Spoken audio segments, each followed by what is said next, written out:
So Good I evening, think, Dr.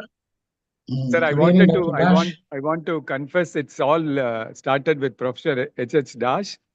I owe him Yeah, a lot because he No, made no, me the you president. you deserve it. Sir, he made me the president of Asian Oceanic Society, a position which was offered to him and which he gave it to me, sir. Uh, so I'm greatly indebted to Professor H.H. Dash for this great gesture, sir.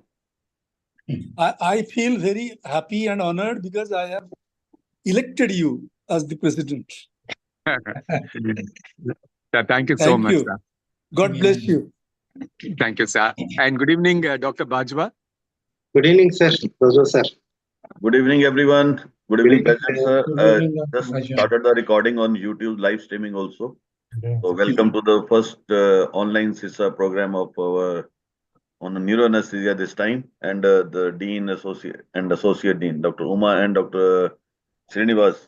So congratulations on accompanying this one special program. I think we are going to have some interaction also today. Yeah.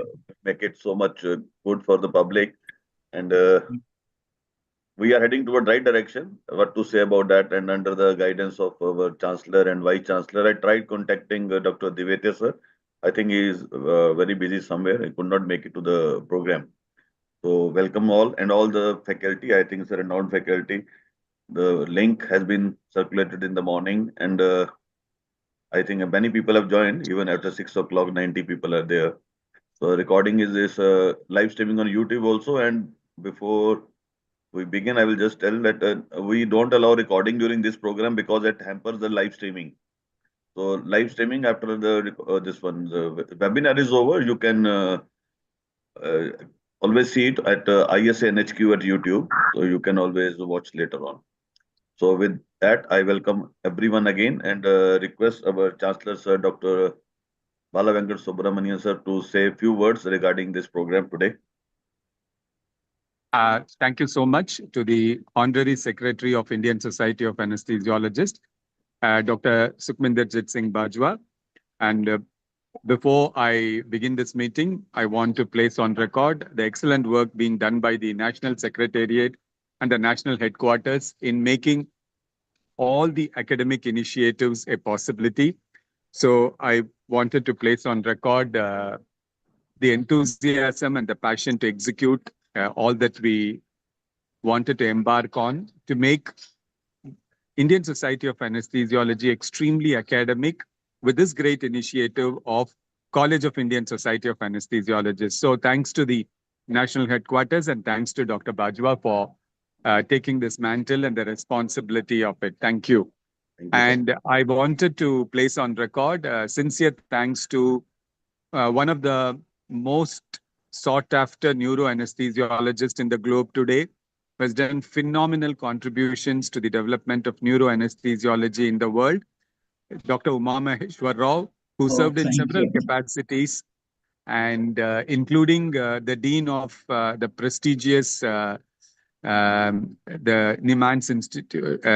Nimans Institutes, Hyderabad. Sir, I think you have been a guiding force, and several students across the world speak about how you mentored them and how they are owed to you for all that you have done for them. And thank you so much for accepting to be a part of the College of ISA. And your guidance will be very, very useful to take Indian Society of Anesthesiologists forward. Thank you, sir. And I'm also thankful to Dr. Srinivasalu, the Associate Dean and member of the National Governing Council, in working in close tandem with Uma Maheshwar Rao sir and making our dreams come a reality. Thank you, Dr. Srinivasalu. And I'm also very, very happy to thank all the senior professors, the who's who of neuroanesthesia in India, who have come forward to be a part of this course in neuroanesthesiology, talking about some of the most relevant, important concepts in neuroanesthesia. And thank you, Professor G.P. Singh, sir, for being here with us and making sure that this is going to be a great session. And I would like to sincerely thank Dr. Rajiv Mishra from Nimans, Bangalore, Dr. Ajay P. Hirshi from Trivandrum, Sri Chitra, Dr. Ankur Kandelwal from All India Institute of Medical Science, Guwahati, Dr. Jayant R. Seshan from JIPMA, Pondicherry, Dr. Kiran Jangra from PGI, Chandigarh, my alma mater, and Dr. Maulishwaram from CMC, Vellore. I'm sure your pearls of wisdom will be helpful for all of us. Sincere thanks for your contributions. And Sir, on Dr. behalf GP of the Singh, sir. So GP Singh, the main person behind this. Yeah, coordinate. Yeah. No, I told him the first GP Singh only, Dr. Bajwa. Sorry, sir, I didn't hear that. Yeah. So I started with Dr. GP Singh. And sir, thank you so much. And on behalf of the National Governing Council and on behalf of the College of Indian Society of Anesthesiologists, we immensely thank each one of you for contributing and thank all those who have logged in today and making sure that we learn from each other and grow together and prove to the world that we are inferior to none in all that we do. Thank you so much. Over to Dr. Bajwa. Thank you, sir. In absence of our Vice Chancellor and Pro Chancellor, just want to welcome again on their behalf to everyone here. I think without wasting time, I hand over the stage to our Associate Dean, Dr. Srinivaslu. So he should carry it forward from here. So Yes. Dr. Srinivaslu, kindly proceed. Yes. Thank you, sir. Good evening, all, once again. And this is the second program from the ISA online teaching wing of College of ISA. And I immensely thank the administration of ISA and College of ISA for giving us this opportunity and also for providing the logistic support for this. So I immensely thank our Chancellor, Dr. Balu Venkat sir, Vice Chancellor, Dr. Divetya sir, and Academic Secretary, Dr. Boswell sir, and Administrative Secretary, Dr. Bharat Bhushan. And the theme of today's online course is the neuroanesthesia. So Dr. Umamaheshwara sir has selected important topics concerning neuroanesthesia and also some eminent speakers. Thank you once again, and over to you, Dr. Umamaheshwara sir, for further proceedings. Thank you, Dr. Srinivas. Good evening, everybody. Neurosciences is the most rapidly expanding specialty in medicine. So is neuroanesthesia. In today's course of neuroanesthesia, we have 6 lectures directed at practical management of neurological patients. This course is coordinated by Dr. Gyanendra Prasad Singh, Professor of Neuroanesthesia from All India Institute of Medical Sciences. He is a very well accomplished neuroanesthetist with a wide range of experience in the field. So he is ably assisted by brilliant faculty consisting of Dr. Rajiv Mishra, Dr. Ajay Hirshi, Dr. Ankur Kandelwal, Dr. Kiran Jangra, Dr. Maulishwaran, and Dr. Jayant Seshan. So, without wasting any time, I hand over the mic to Dr. Gyanendra Prasad Singh to continue the program. A very good evening to everyone. I thank the Dean, Dr. Umameshwar Rao sir, for the kind introduction. And it's my pleasure to moderate this session on neuroanesthesia today. We have 6 eminent speakers, neuroanesthesia faculty across the country who have kindly consented to talk on important topics related to neuroanesthesia. So we will have the talks followed by a discussion at the end of each talk, and audience are requested to post their questions in the chat box so that we can discuss it at the end of each talk. So without wasting any more time, I would like to call upon the first speaker, Dr. Rajiv. He is an associate professor in the Department of Neuroanesthesia and Neurocritical Care at NIMHANS, Bengaluru. He has completed his training in neuroanesthesiology from AIIMS, New Delhi. Later on, he joined as faculty at NIMHANS, and he will be talking on intracranial pressure and ICP monitoring. Over to you, sir. Thank you, sir. Thank you, ISA, for this opportunity. I will be talking on pathophysiology of raised ICP and its management. Let me share the screen with you.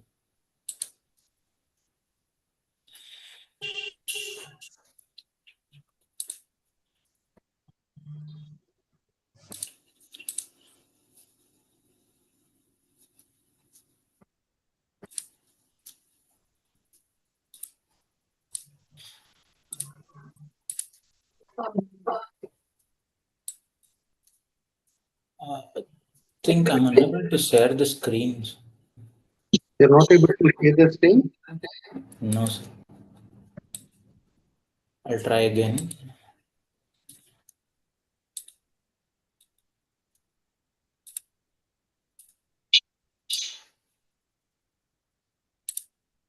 Yes. Yeah. Now I think, yeah. Okay. Can you see my slides, sir? No, Not yet. I Not yet. see your screen, but Not yet. Okay.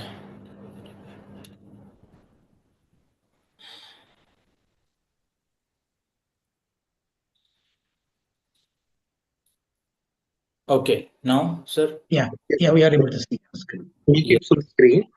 Yes, sir. Full screen. I'll be talking today pathophysiology of raised intracranial pressure. Can you, Raju, can you? Screen, please. Sorry, sir. Can No, you? make it full screen so that. Full screen. In a Yeah, slide. it was in. Yeah, slideshow. Yeah, it was in slideshow, sir. Now it is in slideshow. No, we are not able to see in the slideshow as of now. But able to see my PPT, sir? Yeah, you can see the thing, but it's not slideshow or. Yeah. Yeah. Is it, sir, now? No, not yet. I'll start sharing again. Stop sharing.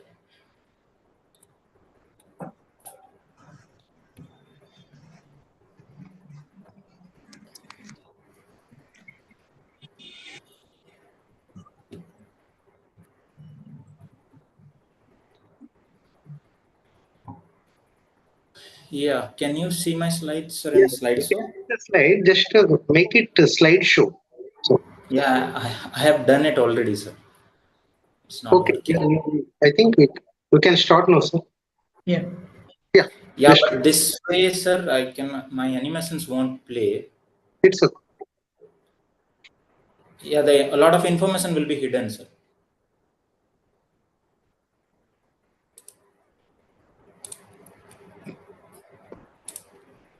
Dr. Rajiv, you take the slide show first and then share your screen. Yeah, that also I cannot do, no, ma'am. Once I am in the slideshow, I cannot come back to. Dr. Rajiv, minimize Yeah. minimize your Zoom from above. Okay. Then you make a Okay. slideshow. Then go to the Zoom. Then share. Okay. Minimize it. Yeah. Zoom. Yeah. Now go to the Minimize. slide. Make it slideshow. Okay. Now come back to the Zoom and then you share it. How to come back to the Zoom then? Just go to the Zoom window where it has minimized. No, without switching off the slideshow mode, how can I go back, sir? I don't have the option to go back. It is in the slideshow mode. Window symbol is there, no? On the bottom of it. Press that window symbol. No, I think he's using a full screen of the Zoom. If he minimize the Zoom, the window of Zoom will appear on the side. He can have a slideshow, then you can go. Okay. Can you see now? Now better. Yes. Now, yeah. Now yes. full screen, sir? Is Yeah, it full working? screen. Yes. Stop. Okay. Sorry for the delay. Yeah, my topic today is pathophysiology of raised intracranial pressure and its monitoring. So I'll be discussing the topic under the following outlines.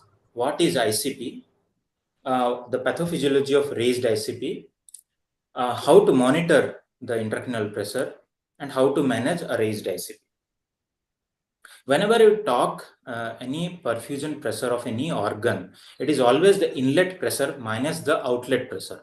So the inlet pressure most commonly is the arterial pressure, whereas the outlet pressure is the venous pressure. But when we talk in terms of cerebral perfusion pressure, the inlet pressure is the mean arterial pressure, whereas the outlet pressure here is the intracranial pressure.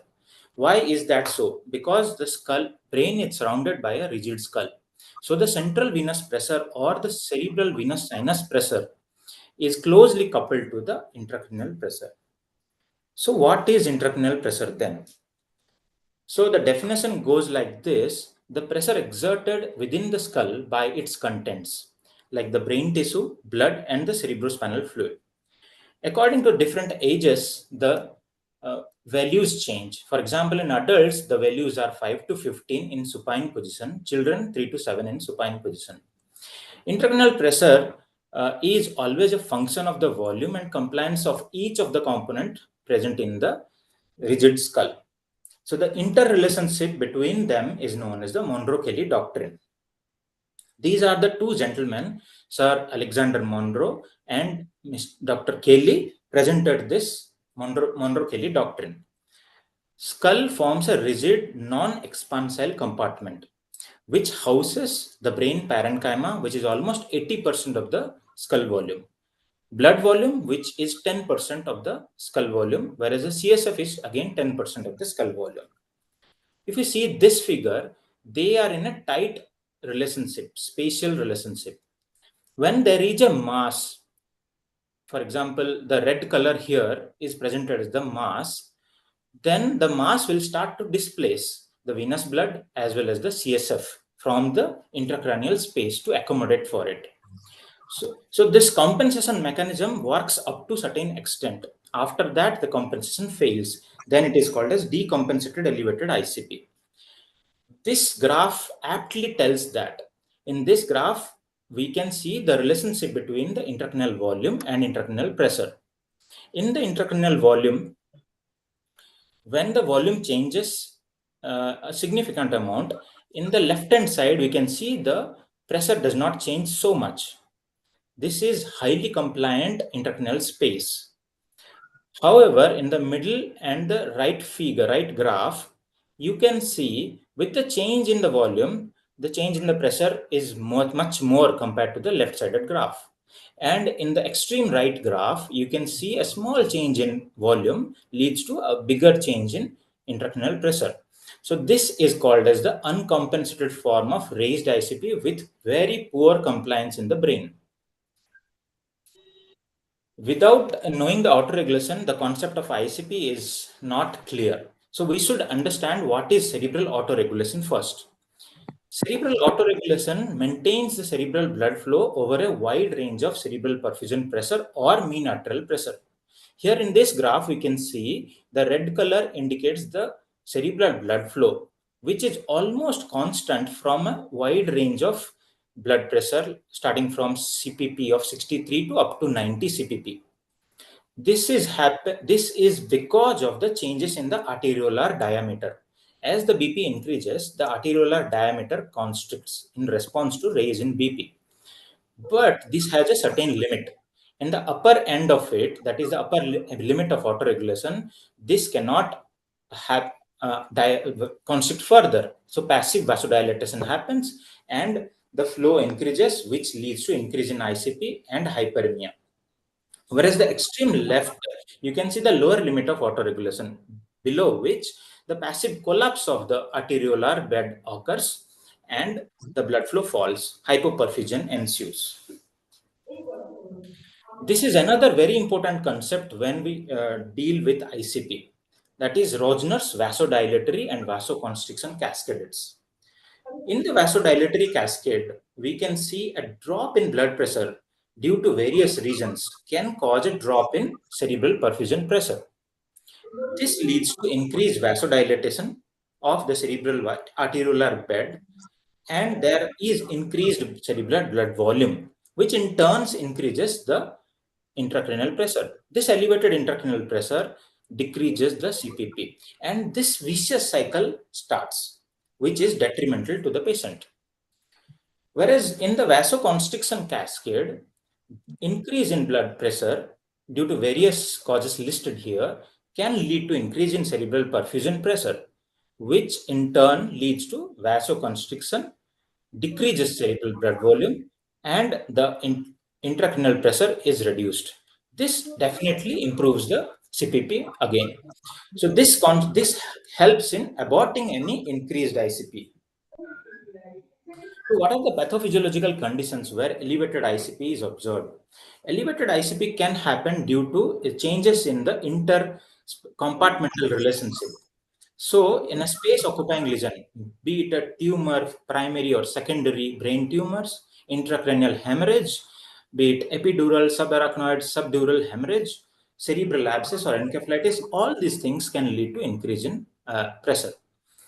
Cerebral edema due to various pathophysiology like traumatic brain injury, ischemic stroke, hypertensive encephalopathy, all these things also can lead to increase in ICP. Elevated ICP can also happen with CSF circulation disorders, be it a communicating or non-communicating hydrocephalus. However, since same thing can happen with venous drainage issues also. If the venous sinus thrombosis is there, or there is some idiopathic cause where elevated CSF pressure is seen without identifiable structural cause, these all can lead to elevated ICP. So what are the signs and symptoms of elevated ICP? So intracranial hypertension almost always present with a holocranial headache, projectile vomiting, and altered mental status. This can be from drowsiness to comatose state. Visual changes can also happen like blurring of the vision, double vision, photophobia. On evaluation, there can be optic disc edema, eventually optic atrophy can ensue. Late phase of increase in ICP can result in Cushing's triad. This is nothing but hypertension, bradycardia, which is a reflex response to the hypertension. Hypertension occurs in order to maintain the perfusion, and irregular respiration signals impending brain herniation. So why are we concerned? We are concerned for two things. One is the perfusion. Earlier in the slides, I have talked about CPP, which is mean arterial pressure minus ICP.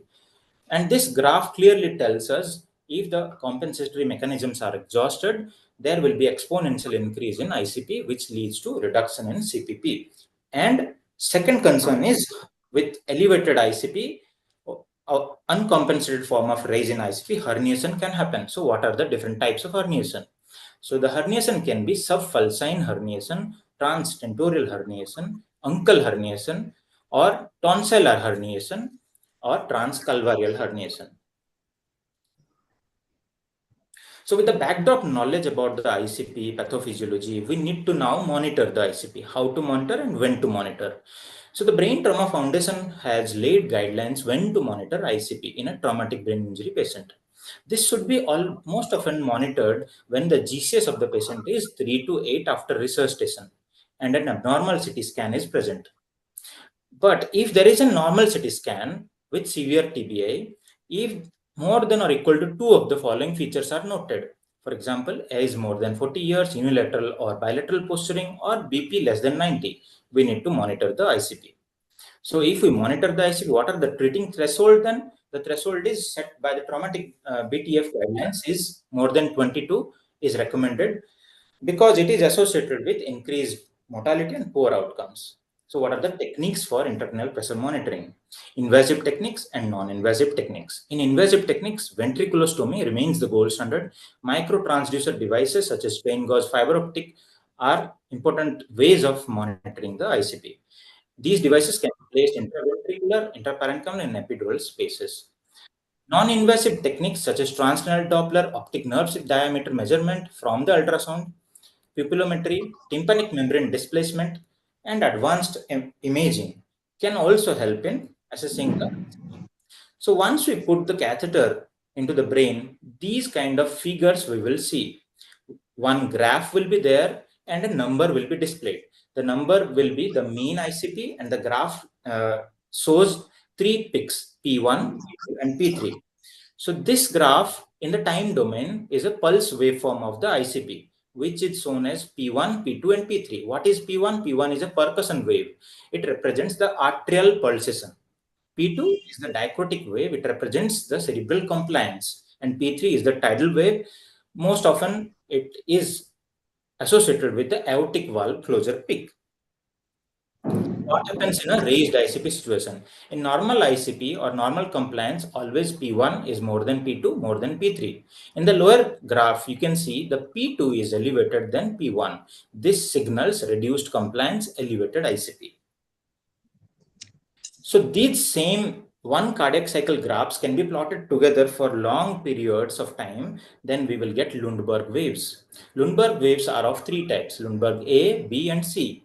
A is a plateau wave, can reach up to 50 to 100 mm of Hg, very high levels of ICP.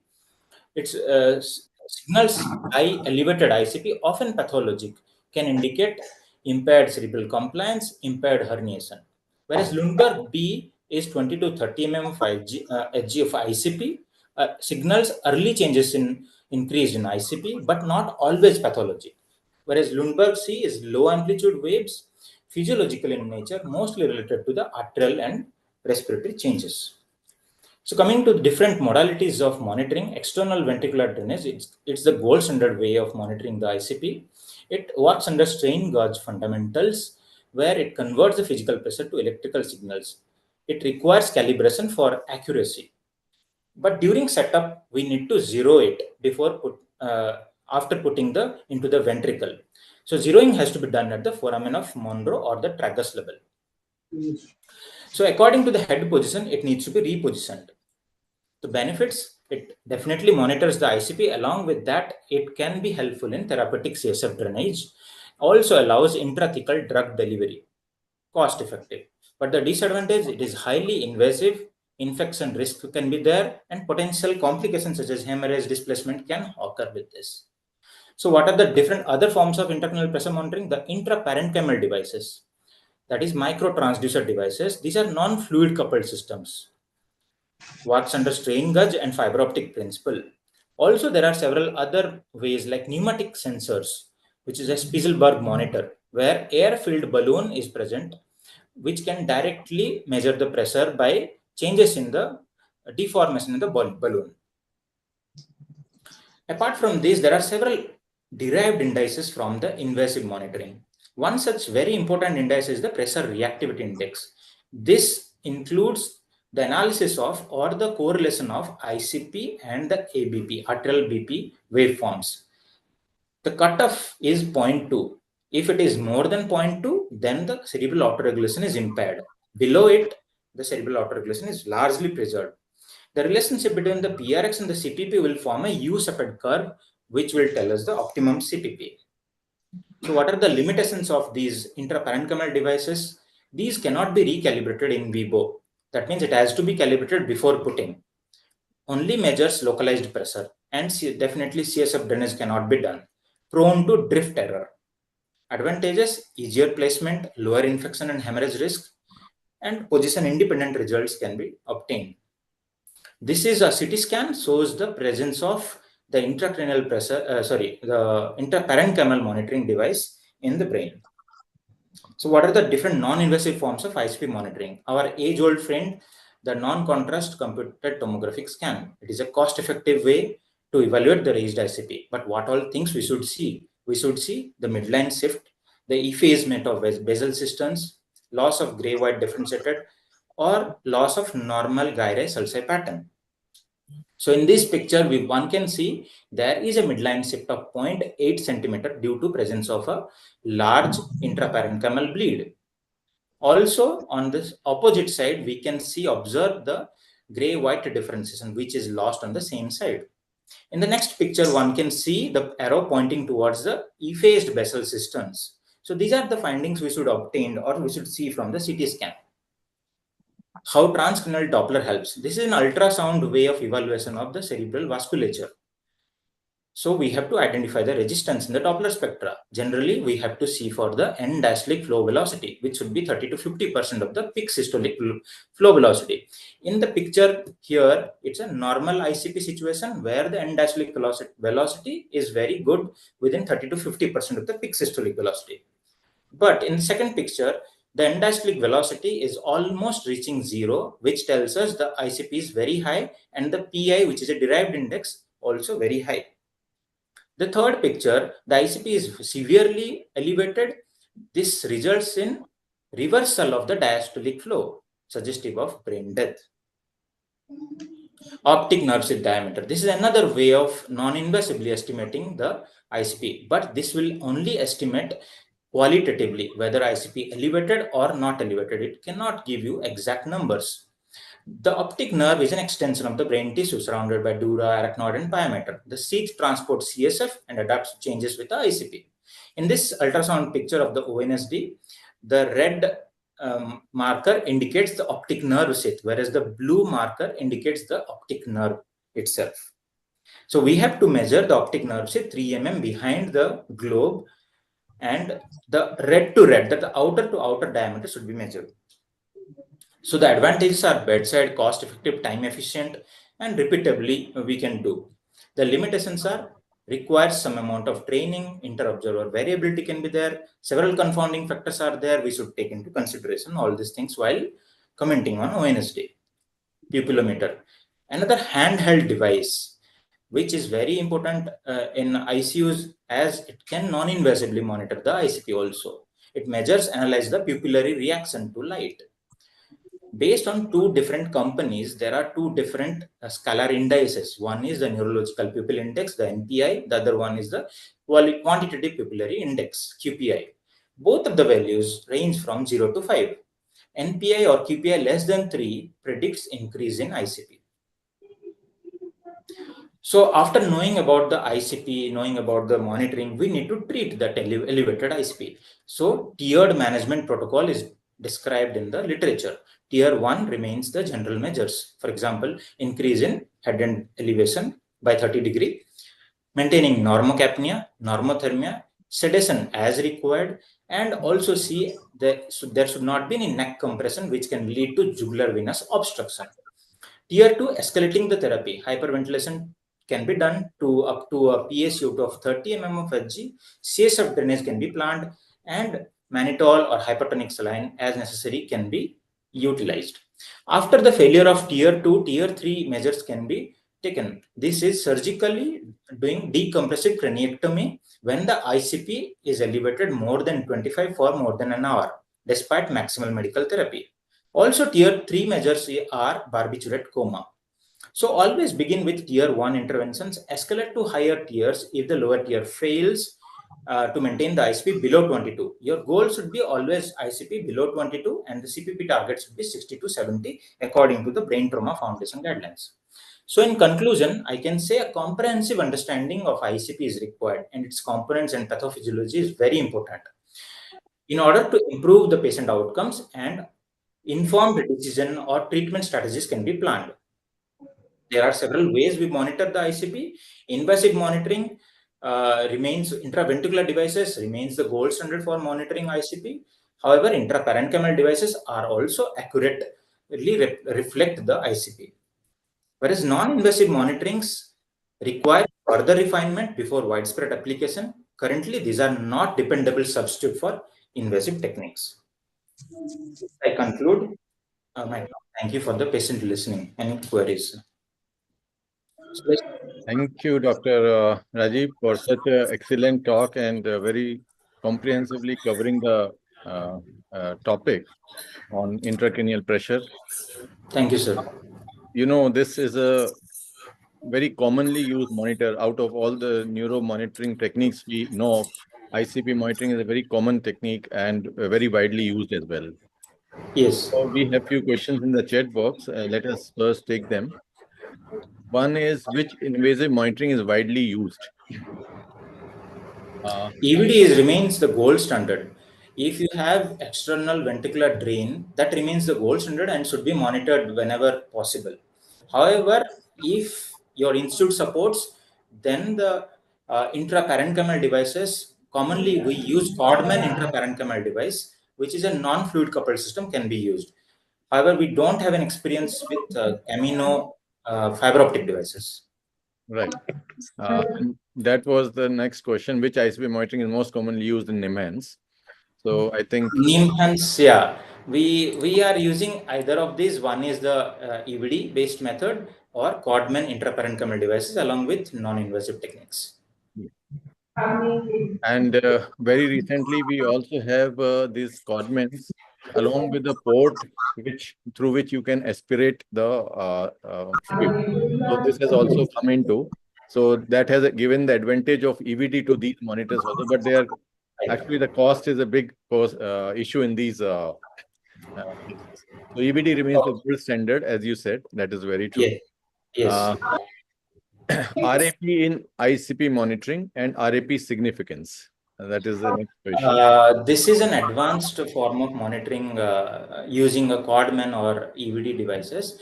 This is a correlation between the mean ICP and the pulse amplitude.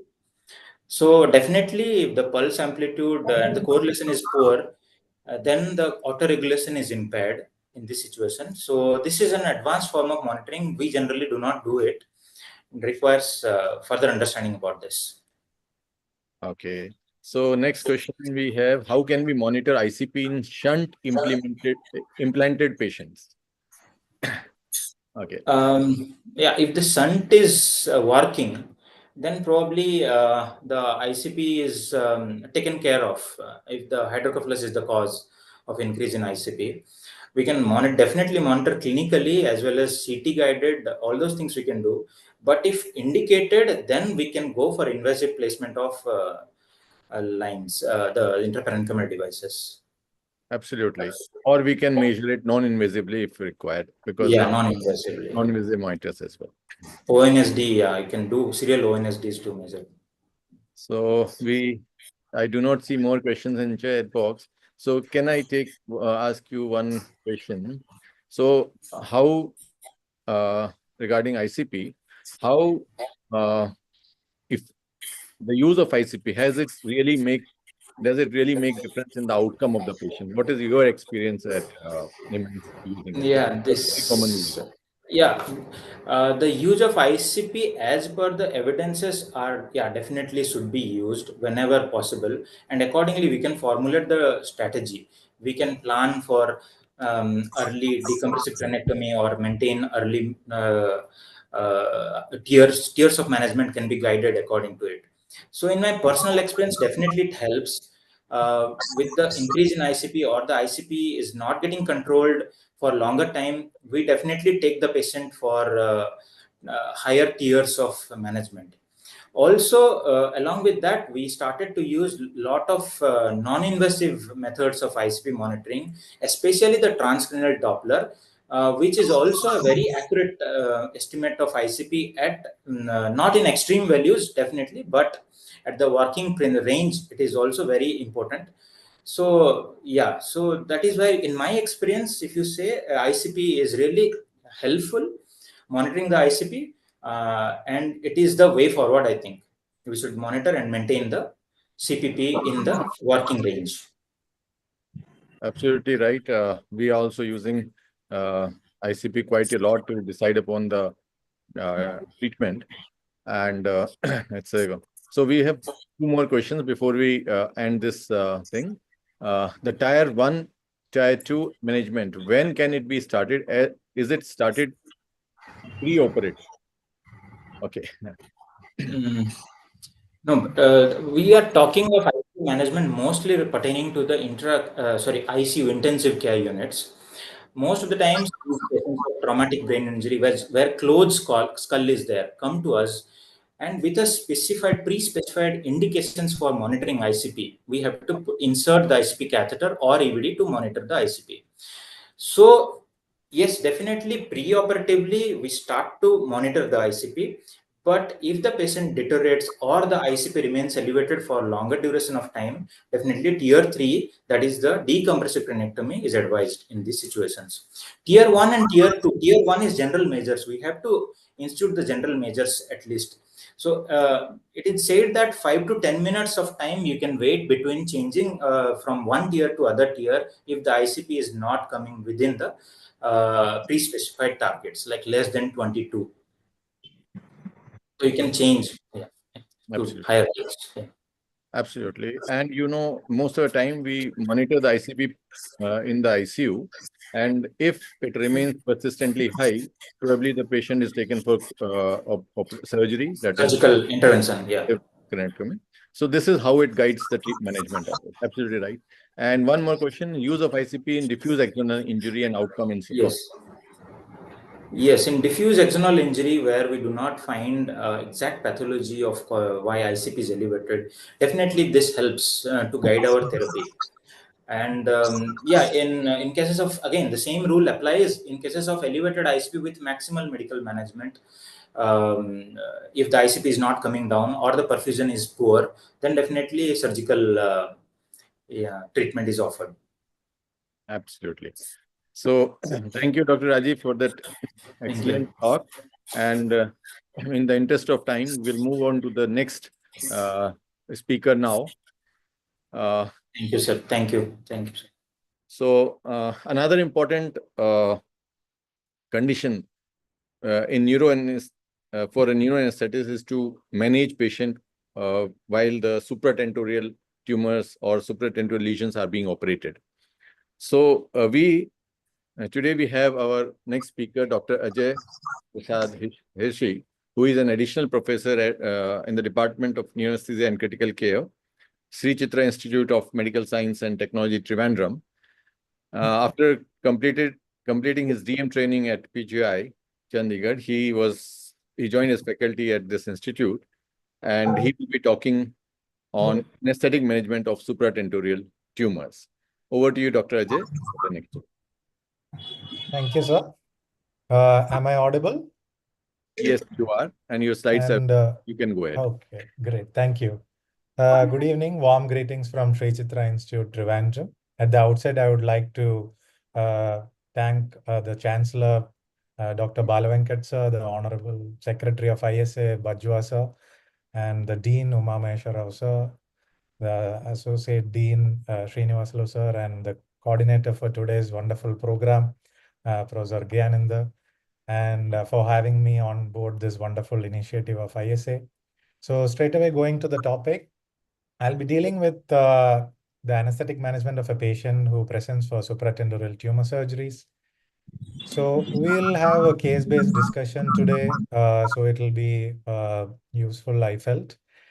So this is a typical history you tend to get from patients who present for neurosurgical tumors.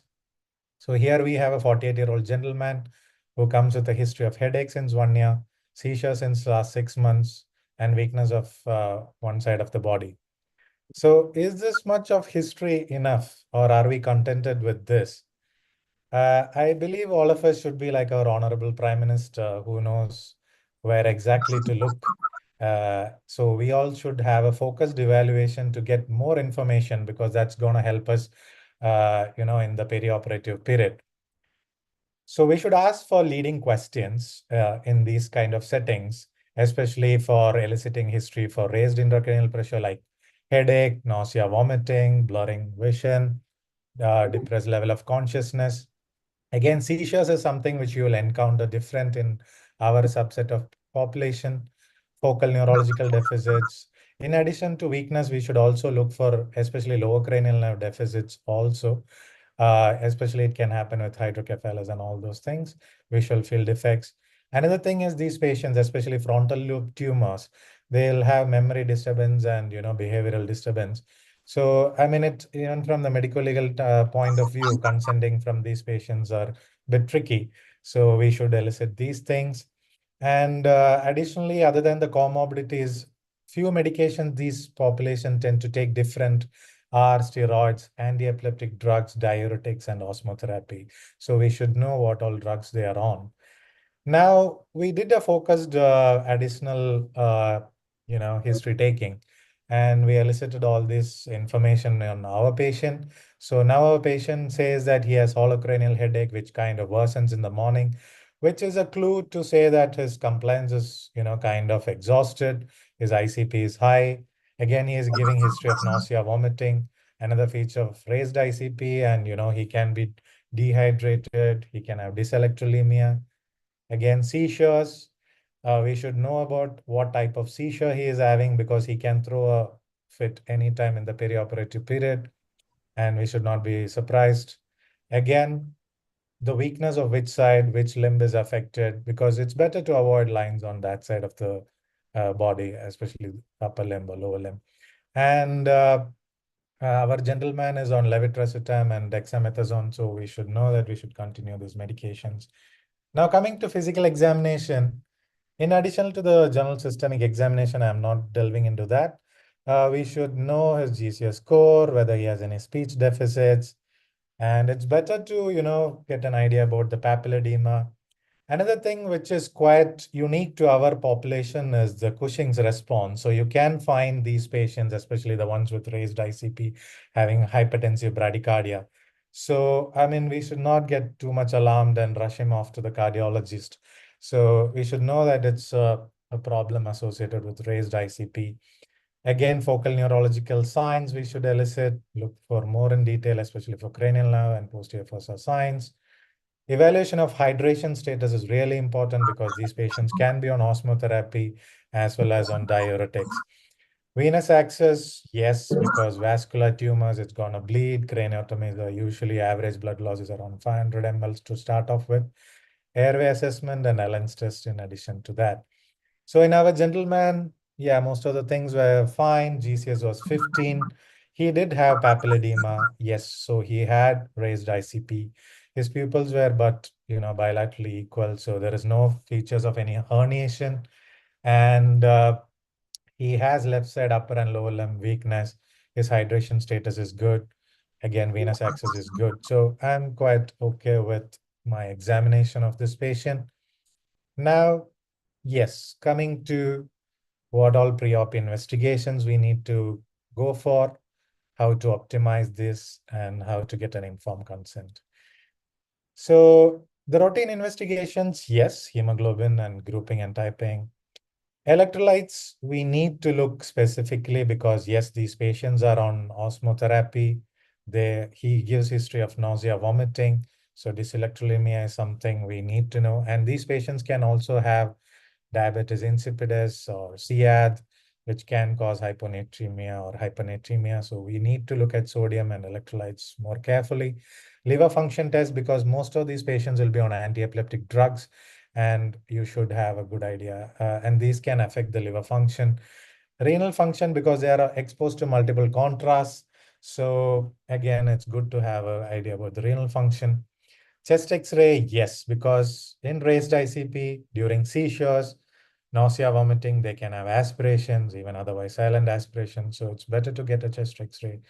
And ECG also, because there's something called as cerebral T waves. You can see T inversions, STT changes, which are quite normally encountered in these settings in association with bradycardia. Also, we should not be too much alarmed because we need to differentiate it from a cardiac scenario because as you can see, even in this X-ray, it can be globally seen in all the leads. It's not unique to a particular vascular territory like 2-3 AVF or anything. You can see it in all the leads. So that's how we know that it's, because of the brain-heart interaction and not because of a coronary event. So that's something we need to look for. Echo in cases which need it, endocrine status, as well as ultrasound abdomen. Now, consenting is very important. We should exactly tell what sort of so most of the time we go for general anesthesia. Some patients we go for awake craniotomies. So we need to explain that. We need to talk about invasive lines and as well as post-op ventilation, which is quite oftenly encountered in these patients, even tracheostomy and all those things, in addition to blood transfusion and salt. Now coming to anesthesia concerns, so this was the scan of our patient. As you can see, it's a right parasagittal meningioma with a bit of herniation. So subfalcine herniation is there. So my concern is raised ICP. Already there's a deficit. It's a vascular lesion, so it's going to bleed a lot. So I should order for a lot of blood, anticipate massive blood loss. It's near the sagittal sinus. I should look out for air embolism in the perioperative period. And yes, as already told, blood transfusion. So the anesthetic goals, yes, I need to give a relaxed brain for my surgeon to operate and make his life easy. Otherwise, he's going to make our life difficult. Now, treat any further increase in ICP, which can be because of our anesthetic agents or blood pressure agents. And maintaining cerebral hemostasis, it's quite important. rapid recovery is also important because we need to evaluate his neurological status. And the rule of thumb is the 5 N's. Just maintain these 5 things like normoxia, normocapnia, normonatremia, normosmolality, and normotension. It's not as easy as it's done, but yes. And contrary to the conventional general anesthesia practice where, when we have a laparotomy or a bleeding patient, we tend to give hypotensive anesthesia or keep our systolics or the blood pressure low. Here, it doesn't work like that because as already explained by Dr. Rajiv, there's something called a cerebral autoregulation, which maintains the cerebral homeostasis. So if your blood pressure comes to the lower part, what happens is the cerebral vessels tend to dilate to accommodate more blood or supply more blood. So the brain tends to swell.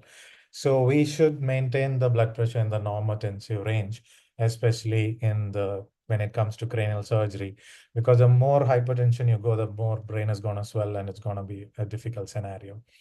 Now, anesthesia plan. So yeah, I'm sure all of you have seen this movie. With a plan, yes, you can emerge as a winner. You can anticipate all the troubles. You can be on top of a Mammothian problem. However, the same person without a plan can always end up in deep waters. Yeah, he might have enjoyed a moment, but not all of us may be happy with that scenario. So the plan would be, yes, we need to think about all these things, pre-medication, vascular access, always look out for good IV access. It's good to know about what sort of craniotomy the patient is going for and what position he is, because most of these patients will not be on typical supine position. Coming to monitoring, yeah, we have additional monitors as well as invasive monitors. And there's several subset of perioperative complications which we should know. And also the care should extend to post-op management. Now coming to ordering bloods, it's good to have a rough idea how much units to, reserve. So it's a rough guide. So our patient is having meningioma, so it's better to cross-match around 4 units, especially it's a parasagittal lesion abutting the sinus. So that's how we go about it. Induction, yes, it's the routine drugs. What we need to be more careful is blunting the intubation response, especially if the ICP is, the reserve is exhausted. So we can use any of these agents for blunting the intubation response. Now coming to hemodynamic monitoring, I'm sure all of us use invasive art lines for complicated cases, but here what we need to know is we should keep the transducer at the level of the external auditory meatus. That's the level of circle of Willis, because that's what we need to monitor here. And additionally, we'll be drawing blood for ABG, electrolytes, CPP guided management, as already explained by the previous speaker, and also for dynamic monitoring of fluid management. So you can use all these things in addition to that. Again, the golden question, which all patients need central line. So if you're expecting large volume shifts, you need a vasopressor, yes, go for it. Tumors encroaching venous sinuses, you're anticipating air embolism, go for it. And difficult venous access, obviously. Now, coming to post-intubation, there's something which we do different here. There's something called as bite blocks, which we put, especially if the patient is going for neuromonitoring. We take them off muscle relaxant so they can always bite the tube and cause kinking. And sometimes we use armored tubes. So it's going to be disastrous if they bite the tube. So it's always better to put a bite block. And DVT pumps, yes, it's a norm because it's long surgeries. They need to have pneumatic devices as well as warming devices. Now, this is something which we do different in our setting. That's the pinning of the head. Now, this can be quite painful as scalp is very, it has a dense nervous innervation. So it's important to avoid hemodynamic surges with the pinning. So you can use, it's better to keep the patient deep, give additional shots of opioids. And what works best is scalp block. So go for it. It's very easy to be done. It gives preemptive analgesia as well as it gives a good analgesic cover till dura mater. So it gives a lot of hemodynamic stability during that phase. Now, additional monitoring, core temperature, blockades, yes, if you're monitoring intraoperatively. Additionally, we use cerebral oximeters.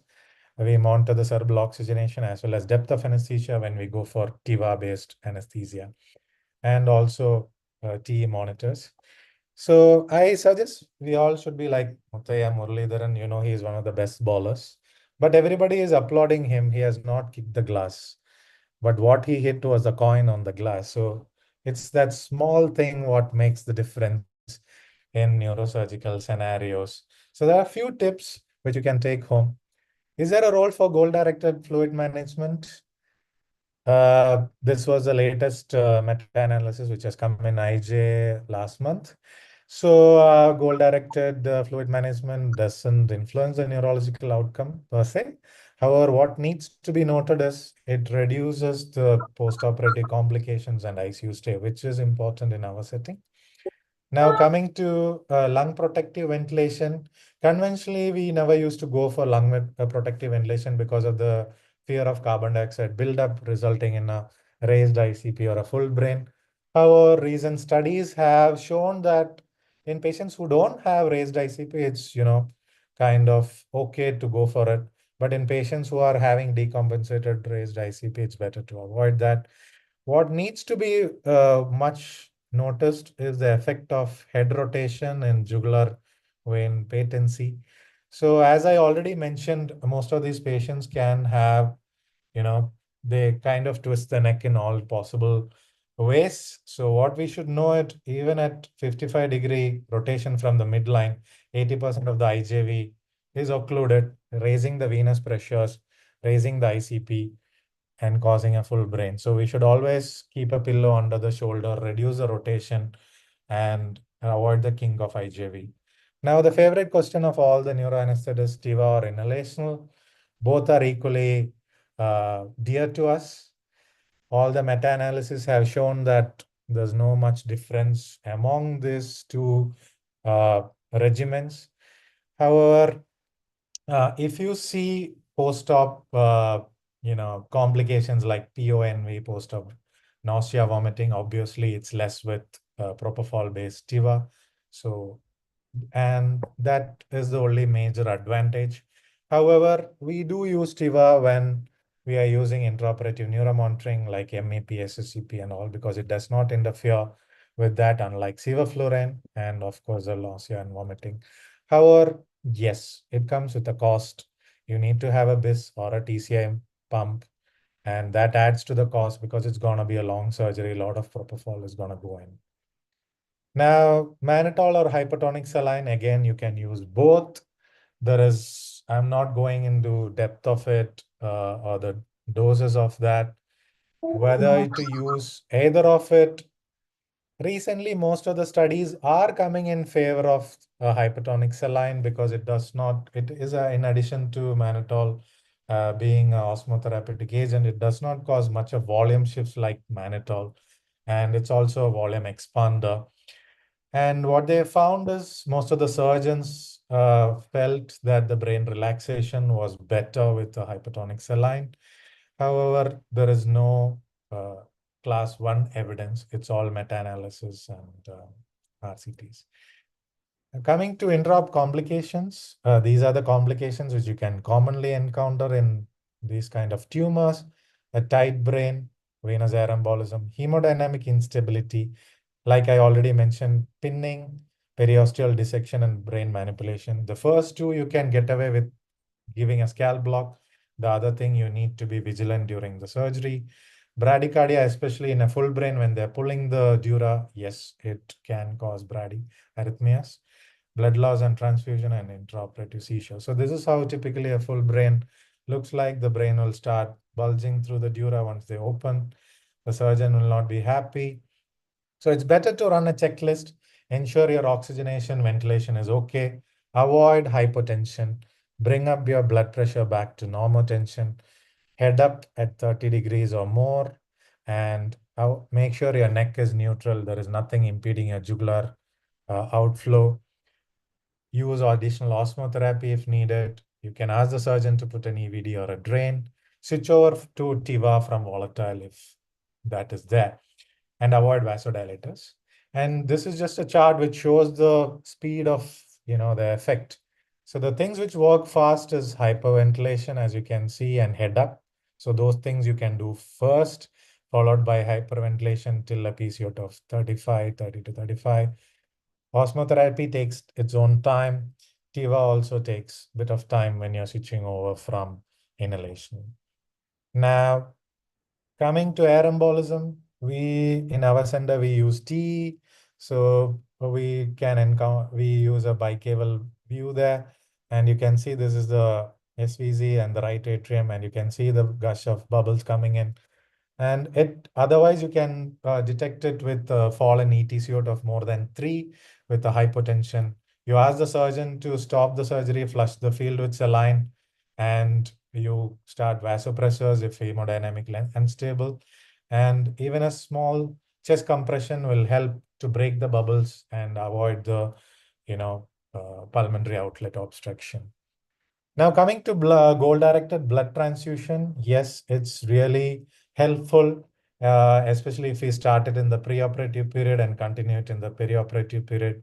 The goals which we usually use is every hour we get an ABG, so we get most of the information from that, including hemoglobin, the lactates, the calcium, and in additionally, we also have this point of care devices to get the APTT PTINR in case of massive blood transfusion or a massive blood loss, which is happening. So it's quite useful to titrate your blood transfusion guided by that. And also we use TEG, especially in meningioma surgeries.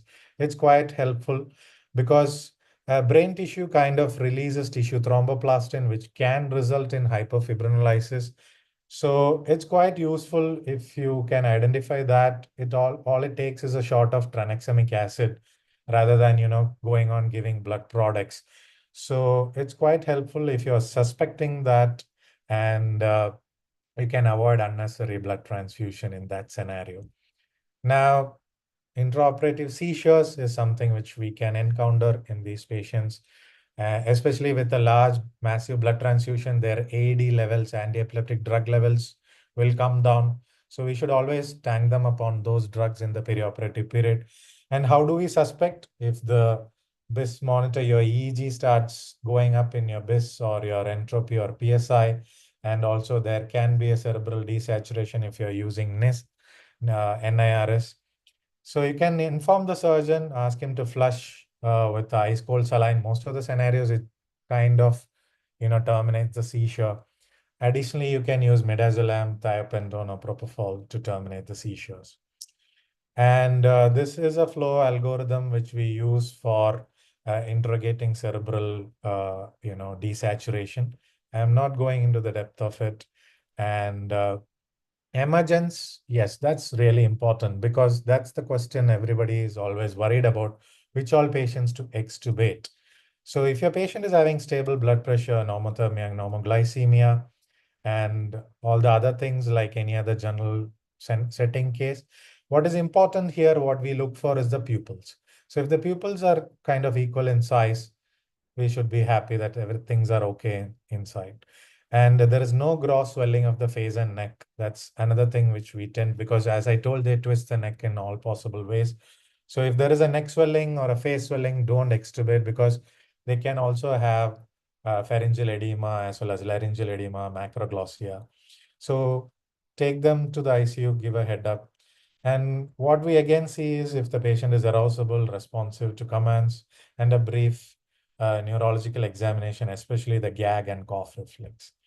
Now, which all patients you go for a planned delayed extubation? If preoperatively they had a low GCS, especially less than 8 or 9, and facial edema is there, macroglossia is there, unstable intraoperative course, massive blood transfusion. The surgeon is telling the brain is full on closure. That's a red flag, don't extubate. A new onset neurological deficit when the patient is aroused from anesthesia, better to evaluate, get a CT done, and then extubate. And the causes for delayed emergence, as already the systemic causes, is just like any other case.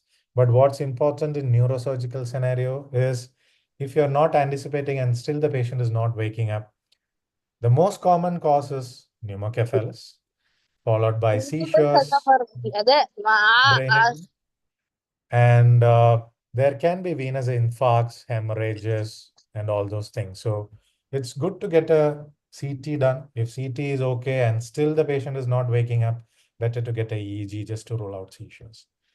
Now, lastly, coming to post-op analgesia, that's really important. As I already mentioned, Scal block works well. Opioids has its problems because of the depressed sensorium it causes, leading to raised, it interferes with the neurological monitoring. Morphine, again, surgeons have issues with pupil examination. And again, depressed sensorium can lead to, carbon dioxide buildup. So they are not always too happy to tank up these patients on opioids. We routinely use paracetamol. Tramadol can be cautiously used. It's an institutional-based practice. We should be careful, especially patients with seizures. NSAIDs we usually tend to avoid in intracranial surgeries. However, some centers do use that. The recent meta-analysis comparing opioid versus non-opioid medications, analgesia, they found there was no actual superiority of one over the other, especially with relation to post-op pain management. Complications, as already mentioned, post-op nausea, vomiting, seizures, pneumocephalus. And these are the common scenarios where a patient can have a seizure. So just rule out electrolyte imbalances. Some of the medications can cause seizure. And drug withdrawals, especially these patients, especially alcohol, benzodiazepines, and again, a hemorrhage, a post-op, and EDH, SDH. So if the patient is having a seizure, always better to get a scan done and go ahead. Thank you so much. That's the end of my presentation. Thank you, Dr. Ajay, for that very lucid presentation, and you have covered the topic very well in a very short time, discussing most of the important aspects. Let's take few questions from the chat box before we move on to the next talk. Raised ICP producing arrhythmias. How do we make a diagnosis? Yeah, so as already mentioned, in a case of raised ICP, the changes in the ECG will be global. It will be seen in all the leads, like 1, 2, 3, V1 to V6, AVF. Whereas it's a coronary event, you will get it based on the coronary territory, like 2, 3 AVF, 1 AVL. So that way we can know it's most of a raised ICP scenario. Yes, arrhythmias also can happen. Most commonly, what you see is QTC interval prolongation. That's quite usually missed by anesthesiologists in the pre-op ECG. And that's what happens in a raised ICP scenario. And if you're going for sevoflurane or ondansetron, that can trip an arrhythmia, especially if your QTC interval is prolonged. So that's something which we need to look for in ECGs. And yeah, it's basically a result of the raised ICP. So you need to treat the ICP. You can give osmotherapy when the patient is getting wheeled in for surgery or awaiting surgery. Most of the surgeons, if the patient is coning, will put an EVD, drain some CSF. So it helps them intraoperatively also. Yeah. Right. And yeah, of course, you can always get an echo done bedside. I mean, if you're really worried about any cardiac. So the next question is chest X-ray mandatory? I go by clinical examination, then order for all patients. So what is your take on this? Yeah, so at our institution, we routinely get a chest X-ray. It depends on case-to-base scenario, again, like I said. So in our case, the patient had a raised ICP, nausea, vomiting, seizures. So he could have aspirated. We don't know. So even your aspiration takes time to manifest, in X-rays as well. So it's better to get an X-ray. And sometimes there can be primaries in the lung because we don't know what is the lesion in the brain. So it's always better to get a chest X-ray because lung secondaries are quite often encountered in brain tumors as well. So it's better to get a chest X-ray. I don't think it's so expensive these days to get a chest X-ray done. And yeah. Yeah, So this is that's a common practice to have a baseline X-ray so you can have it. Yeah. And especially in seizures, also there is something called as neurogenic pulmonary edema, which we encounter. So if the recent onset seizures just before surgery, the previous day and all, it's better to get an X-ray if they have transition.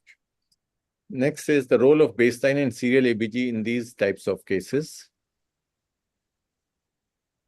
Yeah, so we do get a baseline ABG because we need to see the EtCO2 to see a PaCO2, EtCO2 gap to titrate our ventilation. Like I said, carbon dioxide plays a major role. So to keep a lax brain for the surgeon. So we tend to keep the EtCO2 in the range of 30 to 35, considering PCO2 difference is 5. So if you have an ABG, we keep it around 35 to 40 of PaCO2 in most of the neuro cases. Additionally, you get information regarding hemoglobin status. You get the electrolyte status because especially in deep-seated tumors, during surgery also the patient can have intraop DI or SIADH. So the electrolyte imbalance sets in intraoperatively also. So you will not realize it till the end unless the patient is not waking up. That's the time you tend to suspect. So if you detect it quite early, you can, keep on correcting it. And again, massive blood transfusion, we do get it because we get that additional lactate. We get the acidotic corrections, the calcium, ICAL also comes in ABG. So, it helps you to do the goal-directed transfusion also. So we do get, especially during the dynamic phase, I'm not telling just keep doing ABG. When there is a ongoing acute blood loss, we take it every 60 minutes. Once hemostasis is achieved, that's it. Absolutely. It's guide your management and you can actually preemptively treat the things rather than waiting till the end. Role of muscle relaxants during IONM. Yes. So IONM, it depends on what IONM your patient is coming for. If it's an SSEP monitoring, you can use muscle relaxant. Actually, it's better. Your SSEP comes out well. Yet if it's MEP, motor evoked potential, we avoid muscle relaxant. So we go for TIVA with propofol. Nowadays, we use REMI. So TIVA REMI or TIVA with high dose fentanyl of 2 to 3 mics per kilo per hour. So that's how we go for MEP monitoring. Otherwise, if these two are not there, then you can go ahead. Again, cranial nerve monitoring, if they are going for, but that's more, I'm sure the next speaker will be dealing with posterior fossa. So I'll leave it to him for that. Okay. Can I put one question here? Can we go for partial block during muscle relaxation rather than complete avoiding this? Yes, sir. Actually, you can go for partial, but it's tricky because if the patient is having an already deficit, it's better to avoid because it's going to confound. And already there is a praxia, neuropraxia, and they are very sensitive to muscle relaxing.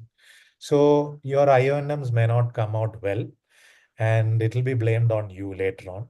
So if there is no pre-op deficit, yes, you can keep monitoring till 2 twitches in your TOF count comes till 2, you can easily get the EMG or your MEP. So that's not a problem.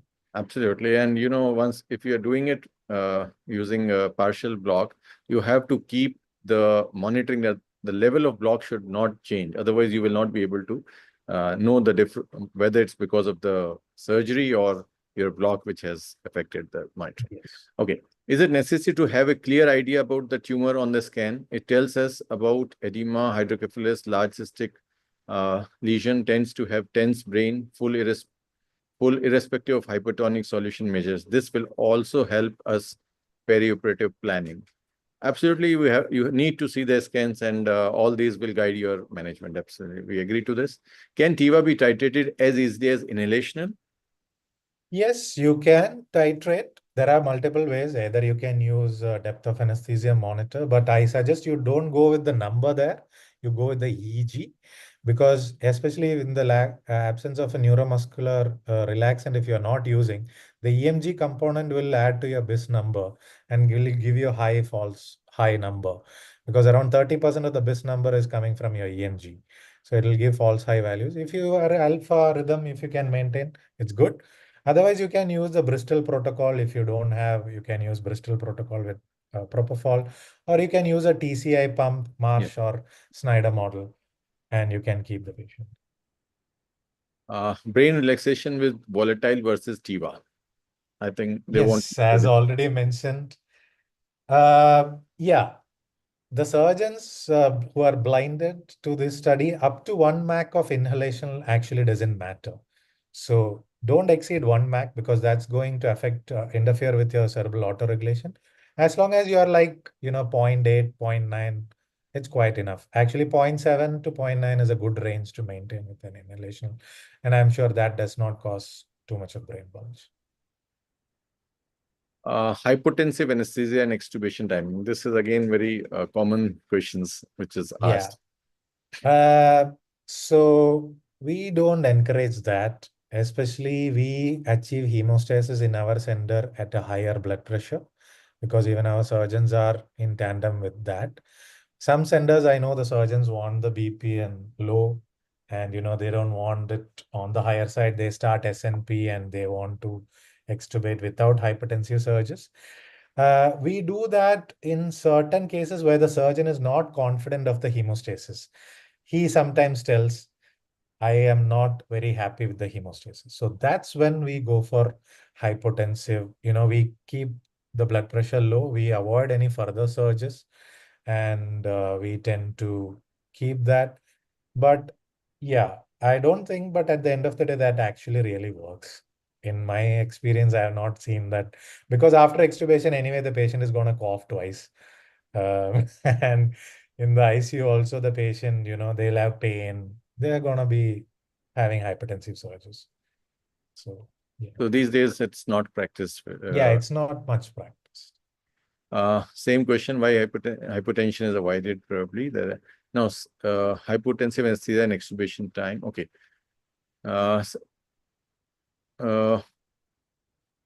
Okay, so role cerebral metabolism reduction. Yeah, role of cerebral metabolism reduction. Okay. So, yeah, that tends to work, especially, in our setting anyway, the patient is under anesthesia. So the cerebral metabolic rate is definitely low. And it does go high during seizures, so we need to avoid seizures perioperatively. Avoid hyperthermia. Most of the times our patient will be on the hypothermic range. So for every degree drop, 7% drop in CMRO2 happens even by default. So I'm really not much worried about cerebral metabolic rate in our setting, especially because it's an elective scenario and not in an ICU with a traumatic brain injury where actually, it tends to matter a lot. Okay. Role of 3% boluses prior to incision. Okay. Probably they want to know that you need for... we tend to start at 20 minutes prior to the dural opening. So when they're doing the craniotomy, we tend to give hypertonic saline. And by the time they do the dural draping, it kind of works. So whenever you want it to work, just start 15 to 20 minutes before that. So that's it. And if the patient is already having unequal pupils or signs of coning, you can start the, 3% saline as soon as you induce or even prior to induction. Doesn't matter. Absolutely. So you have to match the peak action of the drug from when the relaxation is required. So 15-20 minutes prior to the time you have to give it. Could you please explain in detail about partial block? Okay, so partial block is basically when you're monitoring. You are monitoring, but you are say MEP you are doing motor potential. You're monitoring, but still you are using muscle relaxants. But here, as we have already discussed, it is not complete block, but we keep it partially, and we have to monitor using neuromuscular, NMT monitor, and keep it stable throughout. Yeah, it should never to one or two twitches. One or two twitches, not more than should be present, not more than that. So any role of Trenexa? Whatever cost, we had to avoid the patient to buck when the patient is on clamp because that's very disastrous, especially during surgery. It can even cause EDH and that the pin site injuries and all that. So that's something. So if you're avoiding muscle relaxation, keep a deep plane of anesthesia. Don't compromise on that. Absolutely. Any role of Trenexa at the start of vascular tumor surgery? Yes, you can prophylactically use, but studies have shown that actually even it works only in the first 2 hours and then actually it does not much reduce the the total amount of blood transfusion, if you see the volume of transfusion wise, it does not change much. But rather than vascular surgeries, intraparenchymal tumors like, gliomas or deep-seated tumors where it cuts through the brain matter, it tends to work because wherever the brain gets injured, it starts releasing the tissue thromboplastin. Whereas a meningioma, it's going to bleed. But still, yeah, you can sometimes use it if there is no contraindication, provided you have to see it can cause seizures, it can cause perioperative thromboembolic complications. So just screen your patients properly before doing it. Right. Where the oozing is there, probably it works better rather than vascular cuts, Yeah. Any role, last 2-3 questions we have. Role of ketamine. Yeah, this is again a very recent topic. Ketamine, yes, priorly there was a lot of antagonism against ketamine, but now ketamine has come back, especially for induction in hypotensive scenarios. We use even in traumatic TBI scenarios also, it's been used. So ketamine can be used, not as an infusion anyway. For induction in a hypotensive setting, yes, it is better to maintain. It maintains the CPP, the hemodynamic profile better, septic patients or even hypotensive scenarios. However, if your patient is having a clear-cut overt history of seizures, use it with a pinch of salt because you can always be blamed for inducing a seizure. But if you're use a full dose, a good dose, 2 to 3 milligrams, and go ahead.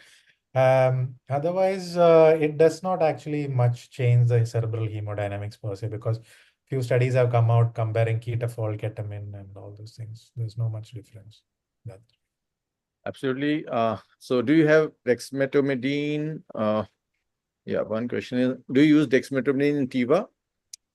Yes, we do use, but not in the situation where we discussed this time. That was a meningioma, it's going to bleed, and I don't want something which is going to cause me and again, if there is already a pre-existing raised ICP bradycardia, we avoid dexmedetomidine. But if it's a supracellular tumors, a glioma patients, yes, we use dexmedetomidine. We sometimes use magnesium also. That also gives hemodynamic stability. So as long as you are not much bothered with the brady and your surgeon is also okay with that, you can use, especially we use it as adjunct when we are going for neuromonitoring. In addition to propofol, we keep dexmedetomidine. Okay, so quickly we just take at what rate we give 3% saline before or during induction. So it's at the volume, it's 3 to 5 ml per kilo over 20 minutes. So as already discussed, it's not at induction, it's basically where you want the action. So usually it's not like other surgeries where you induce and the surgeon starts off immediately at the surgical field.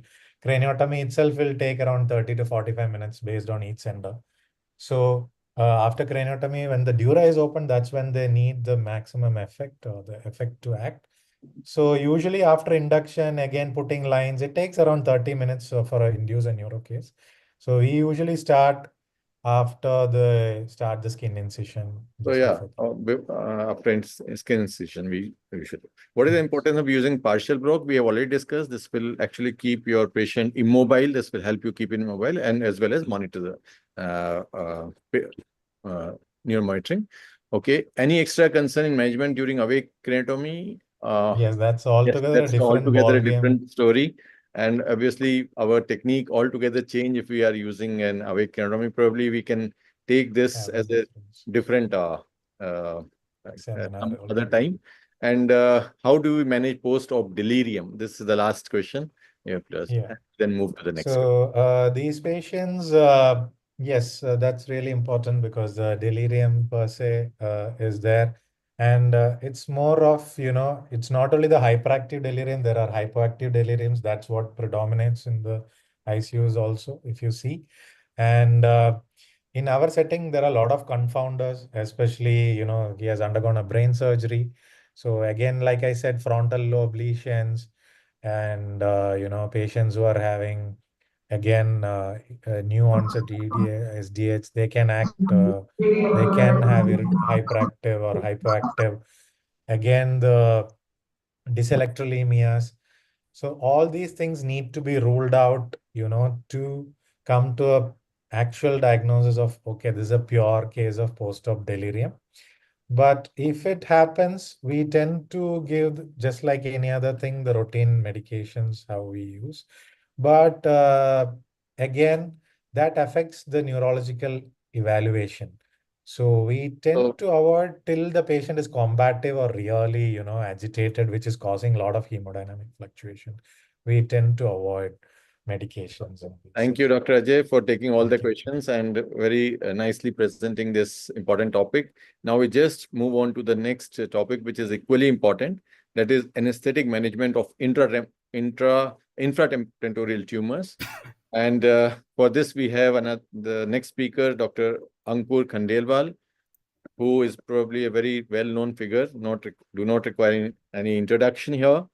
And, he has been trained in neuroanesthesia at AIIMS New Delhi and is right now working as associate professor at AIIMS Guwahati. Dr. Ankur, over to you.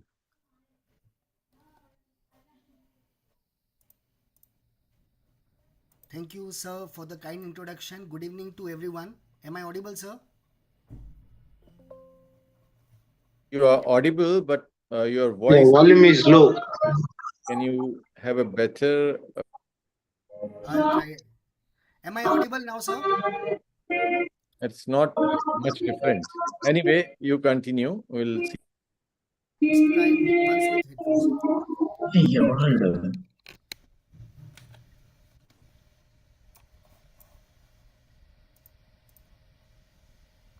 Yeah, please change to the slide show and we... Okay.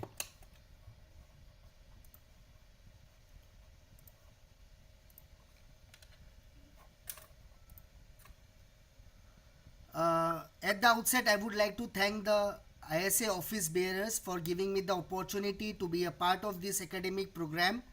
So my job has been done a bit of easy by the previous speaker, Dr. Rajiv and Dr. Ajay. Much of has been spoken by anesthetic considerations in neurosurgeries. So this topic is specifically pertaining to conducting anesthesia for infratentorial compartment tumors. So during my presentation, I'll be discussing briefly on anatomy, clinical and pathological features, preoperative evaluation, anesthetic management and post-operative management. For the same, I declare I do not have any conflict of interest. So regarding anatomy, posterior fossa or the infratentorial compartment is the deepest cranial fossa, but do remember that it's a very compact and a rigid compartment with poor compliance. So any increase in the compartment beyond the normal structures leads to rapid increase in the ICP and which can lead to brain herniation in quicker times. The boundaries involve anteriorly the clivus and the petrous bone, posteriorly the occipital bone, laterally the temporal bone, superiorly it is bounded by the tentorium cerebelli and inferiorly it is bounded by foramen magnum. What are the contents? The contents in the posterior fossa are actually very important. It harbors the brainstem, which involves midbrain, pons and upper medulla. The two cerebelli along with the cerebellar vermis, 3rd to 12th cranial nerve nuclei, the 4th ventricle, ascending and the descending tracts, vertebro-basilar vascular system and the venous sinuses. So what are the clinical presentations in a patient coming with infratentorial tumors? Usually the classic triad is headache, vomiting and ataxia. But since I mentioned that it's a very rigid compartment, any increase in the space beyond the normal structures can lead to rapid acute hydrocephalus which can worsen the symptoms involving raised ICP. Other symptoms may be because of cerebellar involvement like movement disorders or altered tonicity. There may be ocular signs such as nystagmus, strabismus, diplopia or some pupillary abnormalities. Because the posterior fossa harbors 3rd to 12th cranial nerve nuclei, there can be cranial nerve dysfunctions. There can be features of brainstem involvement like bulbar palsy, hemodynamic disturbances, and at times symptoms and signs of brainstem herniation. Seizures are relatively uncommon in posterior fossa pathologies, but cerebellar bleed can present with seizures. Also, tumors like ganglioma can present with seizures. There can be a host of pathological lesions in infratentorial compartment. It may be congenital, vascular, traumatic, infectious. There may be cranial nerve lesions, or there can be craniocervical abnormalities. But to remember, the most important ones are the neoplastic, the tumors, which are the most common ones. Amongst the tumors, the one that commonly occurs in children is the medulloblastoma, the choroid plexus papilloma. These are the two most important ones.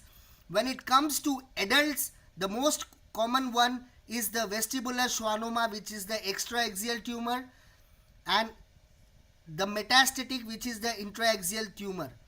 Choroid plexus papilloma is also common, which comes under the intraventricular system, classically extraaxial.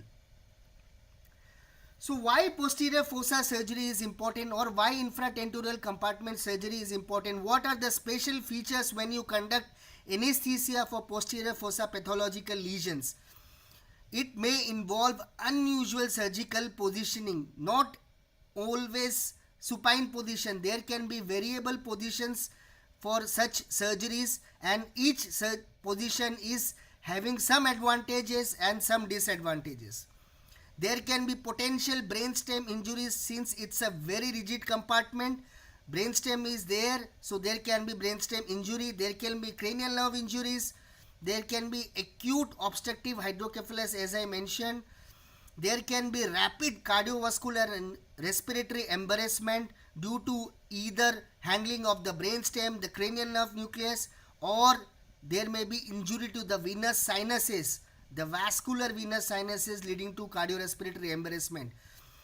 More so, these procedures are usually lengthy surgical procedures. On an average, a vestibular schwannoma surgery from induction of anesthesia till completion of surgery will usually require 7 to 8 hours. And also it will involve neuromonitoring, so you have to consider anesthesia from that point of view. Regarding the surgical approaches, multiple surgical approaches have been practiced by neurosurgeons. The most commonly by a neurosurgeon is the suboccipital or the retrosigmoid approach. When it comes to ENT surgeons, the most common is the translabyrinthine approach. So how do we proceed in conducting or evaluating such patients? As also mentioned by Dr. Rishi, a detailed history of the patient has to be taken. As anesthesiologists, we are much tuned into it, how to take a detailed history. Systemic evaluation like neurological, cardiopulmonary, hepato and renal. Why renal? Because there will be a lot of fluid shifts, there will be blood loss, their patients will receive diuretics, it will be a long hour surgery. So you need to have a baseline assessment of the renal functions so that you can compare or you can take renal protective mechanisms.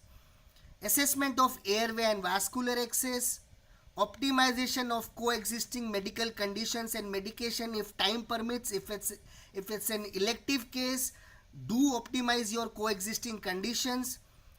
Be sure to have a check at the volume status of the patient. These patients at times may be hypovolemic right in the preoperative period. Because of the features of raised ICP, they may have depressed sensorium, so they may have reduced oral intake. On top of that, they may be on diuretics, they may have features of DI. So volume correction, if the patient is hypovolemic, do it in the preoperative period itself. Also electrolytes correction if it mandates. Do look if a patient has a preoperative shunt or not. At times the patient comes in the evening hours during emergency, and instead of the total resection of the tumor, the shunts are being placed just to reduce the acute ICP. And this patients are then later taken off for definitive surgery, and this shunts increases the incidence of pneumocephalus. So beware of it. Regarding preoperative documentation, do document the functions of the lower cranial nerve, specifically the cuff reflex, the gag reflex, or any other cranial nerve dysfunctions. If they are existing preoperatively, do a thorough assessment of these nerve functions and do document it. This will help you to plan your anesthesia management, extubation, and particularly the post-operative management.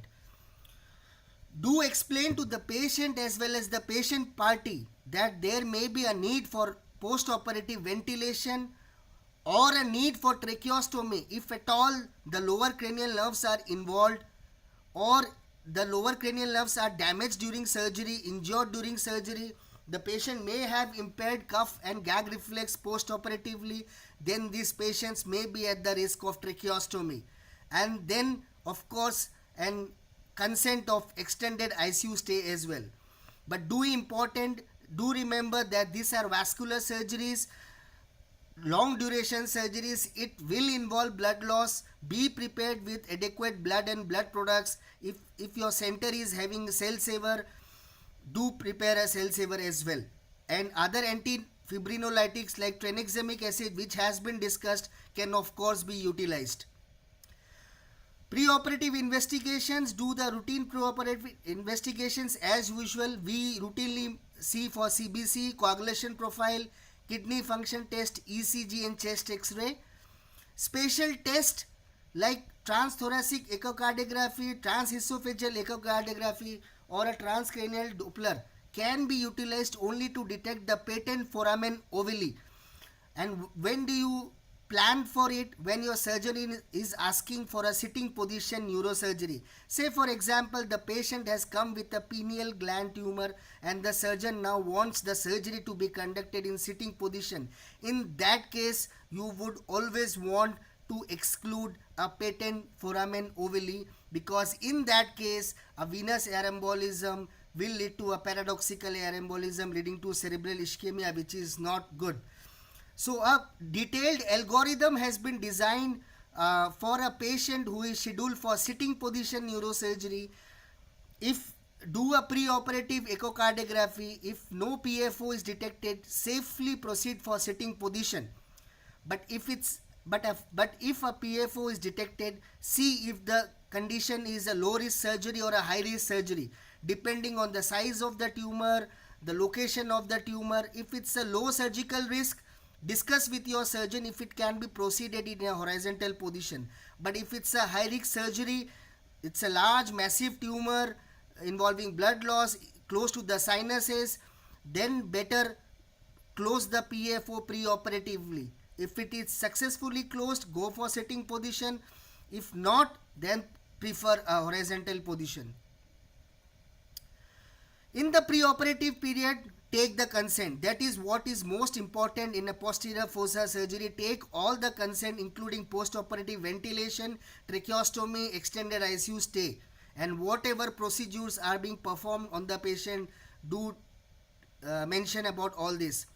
Continuation or discontinuation of ongoing medications for comorbidities will depend on the comorbidities and the drugs which the patient is taking. For example, in our institutional practice, we stop telmisartan, olmesartan, ARBs on the morning of surgery. So it will depend on what kind of medications the patient is receiving. Anxiolytics, beware, be very cautionable when you are giving anxiolytics to the patient, especially when the patient is having features of raised ICP. They can cause carbon dioxide narcosis in the preoperative period, further worsening the ICP status. So if there is no features of raised ICP, then definitely you can go for anxiolysis. But what would work better is appropriate counseling and discussion of the procedure with the patient and the patient party. So what are the goals of anesthetic management? It includes hemodynamically stable induction and maintenance of anesthesia. Nothing much different. It caters to almost all kind of anesthetic management for any kind of surgery. Maintenance of adequate perfusion and oxygenation of the brain. Optimizing operative conditions to facilitate resection. Facilitate intraoperative neuromonitoring. Prevent, detect and treat air embolism. Ensure a rapid emergence for neurological assessment. Monitoring, the usual monitoring are almost always there: ECG, blood pressure, oximetry, capnography, temperature and urine output will always be there. For a posterior fossa surgery, invasive blood pressure monitoring will almost always be there. Regarding central line, again it will depend on case to case whether it's a large tumor. Better put it will help you to guide to transfuse vasopressors or anotropes if required, large volume transfusions, and also this one. Then regarding depth of anesthesia monitoring, if we are utilizing total intravenous anesthesia in the background of neuromonitoring, then of course you will require either a BIS or entropy. Spatial monitoring, in sitting position neurosurgeries, usually a transesophageal echocardiography is being utilized in a bicaval view where we want to have a look at the intraoperative venous air embolism and manage it accordingly. Intraoperative neuromonitoring will again depend whether the surgeon is willing to do our intraoperative monitoring. Usually the cranial nerve is being monitored, the facial nerve 7th, the 9th and the 10th cranial nerve, right? So facial nerve is usually monitored by EMG. It can be spontaneous EMG or a triggered EMG. So different positions may be utilized depending on the location of the tumor, the size of the tumor. It depends between the surgical comfort and the risk, like the prone, the lateral, the park bench, the supine and the sitting position. However, it has to be decided based on the most appropriate surgical position that provides the best surgical exposure with the minimum risk to the patient. So different positions may be utilized interoperatively, like lateral position, prone, park bench, sitting. And regarding supine, it usually done, supine position is done with head turned to one side. Why sitting position is so detrimental when it comes to host of complications? Of course, it has certain advantages like blood loss is very minimal during sitting position neurosurgeries. There is a very less risk of increased ICP during sitting position surgeries. The access is very good, but then it comes with a host of complications like hemodynamic instability secondary to reduced venous return and venous pooling. There may be higher incidence of venous air embolism and almost 100% incidence of pneumocephalus, peripheral neuropathies and pressure sores. Because of the long duration of the surgeries, there can be macroglossia, there can be quadriplegia, and if you are putting a transesophageal echocardiography, there can be airway trauma as well as trauma to the esophagus. So remember the contraindications of sitting position surgeries. The absolute one includes the VA shunt, the right to left cardiac shunts, and signs of cerebral ischemia when upright and awake. And you can also monitor for cerebral autoregulation preoperatively either by a transcranial Doppler. Relative contraindications includes PFO, some arteriovenous malformations, uncontrolled hypertension, extremes of age, severe hypovolemia, autonomic neuropathy, cervical spine instabilities. So what are the anesthetic consideration? It remains almost the same. The goals include avoid hypotension, maintain the mean arterial pressure and the cerebral perfusion pressure, avoid hypoxia, avoid hypercapnia. The choice of induction is almost always intravenous induction, either using a propofol, which is most commonly used, or you can use a thiopentol, fentanyl with a muscle relaxant. The initial dose of muscle relaxant can be given for induction of anesthesia. Thereafter, if you want to do intraoperative neuromonitoring, you can avoid muscle relaxant during the maintenance of anesthesia. IBP monitoring may be established particularly in hemodynamically unstable patients before induction of anesthesia under local anesthesia. And because these surgeries are of longer duration, patients sometimes may be on steroids, and then this kind of conditions predisposes to deep vein thrombosis. So apply compression stockings, DVT pumps, particularly in the sitting position neurosurgeries. This remains the same for all anesthesia. Gentle laryngoscopy, blunt the hemodynamic responses. We do have a lot of drugs and other techniques to blunt the hemodynamic responses. Tracheal intubation, prefer a flexometallic endotracheal tube or a reinforced endotracheal tube in non-supine position. Try to maintain a gap of at least 2 finger space between the chin and the chest. Minimize the head rotation as much as possible, but of course maximizing the surgical exposure. Note the baseline airway pressures and keep checking them intermittently, because at times the tube under the drape gets kinked and your airway pressures may shoot up. This may cause increased ICP. At times it may cause lot of oozing from the surgical side. So keep checking the endotracheal tube airway pressures intermittently do surgery. Mayfield head clamp, the pins are very nociceptive. They have a nociceptive stimuli, so blunt the nociceptive responses to pin application. It can be done by preemptive scalp blocks. It can be done by propofol, aliquots of fentanyl, like that. And always apply a bite block when intended intraoperative neuromonitoring. Do apply a bite block. Do not forget it. There may be tongue injuries which may lead to macroglossia post-operatively. Maintenance of anesthesia, again there is a debate what to choose between TIVA or inhalational anesthetic agents, but the teaching is if the ICP is normal, then probably TIVA and volatile anesthetics both can be used. If the ICP is high in the preoperative period, better to go for TIVA. And in TIVA, as mentioned by Dr. Ajay, propofol infusion is most commonly used. You can use propofol along with remifentanil, fentanyl or dexmedetomidine. In that case, if you are utilizing TIVA, which will of course favor intraoperative neuromonitoring as well, you have to monitor depth of anesthesia either by a BIS or an entropy. If no neuromonitoring is being done, then of course you can utilize a neuromuscular blocking agents. Nitrous oxide is almost always is now phased out. It's not used particularly during the posterior fossa surgeries. It will definitely increase the intensity of the venous air embolism and tension pneumocephalus. So nitrous oxide, better not to use it. Ventilatory management, usually the fraction of inspired oxygen remains between 0.4 to 0.5. However, do note that certain critical events like venous air embolism may occur during such kind of surgeries, and then you may need to increase the fraction of inspired oxygen to 1 to manage those conditions at that point of time.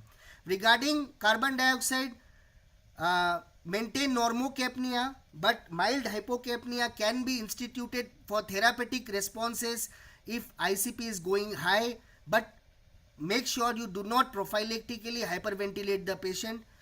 Whereas in sitting position, you do not even require hyperosmolar therapy or such kind of hyperventilation.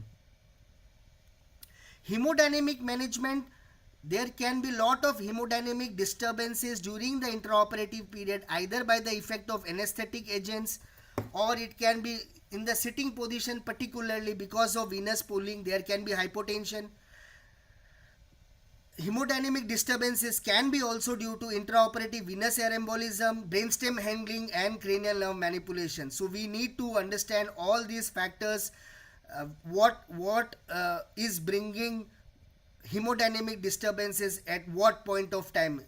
Particularly you need to correlate it with surgical steps. What surgical step is being done by surgeon at that point of time. So to avoid hemodynamically unstable, maintain normovolemia at all points of time, especially before positioning like sitting position or prone position. load the fluid, make the patient normovolumic. Incremental positioning. This is again very important, particularly during sitting position neurosurgeries. Try to do incremental position, and use of anti-gravity devices are being suggested. Fluids, it's almost always isotonic crystalloids which are being used. Glucose containing fluids are not used until and unless documented hypoglycemia is there. The role of osmotherapy is not very well defined in posterior fossa space occupying lesions, but some institutions use it only at the time of dural opening. Otherwise, it's usually routinely not used. And of course, you can utilize goal directed management for transfusing your fluid and blood products. But important is assess the blood loss meticulously. There may be profuse blood loss, particularly with venous sinus injury under the drapes. So beware, keep assessing the blood loss meticulously, either by the serial estimation of blood loss. You can go for ABGs, or you can go with non-invasive hemoglobinometer, or of course with hemodynamics. Blood pressure, exact blood pressure, what to keep it is not defined, probably close to baseline, or roughly target a mean arterial pressure more than 70. In sitting position neurosurgery, especially do remember to keep the arterial transducer at the level of the external auditory meters to accurately reflect cerebral perfusion pressure. Intraoperative varied cardiovascular responses like bradycardia, tachycardia, hypertension, ectopics, arrhythmias may occur, and this may occur either due to brainstem handling, trigeminocardiac reflexes, or venous embolisms. But do remember that prophylactically no need to give any anticholinergics. This may mask the important effects of brainstem handling like bradycardia.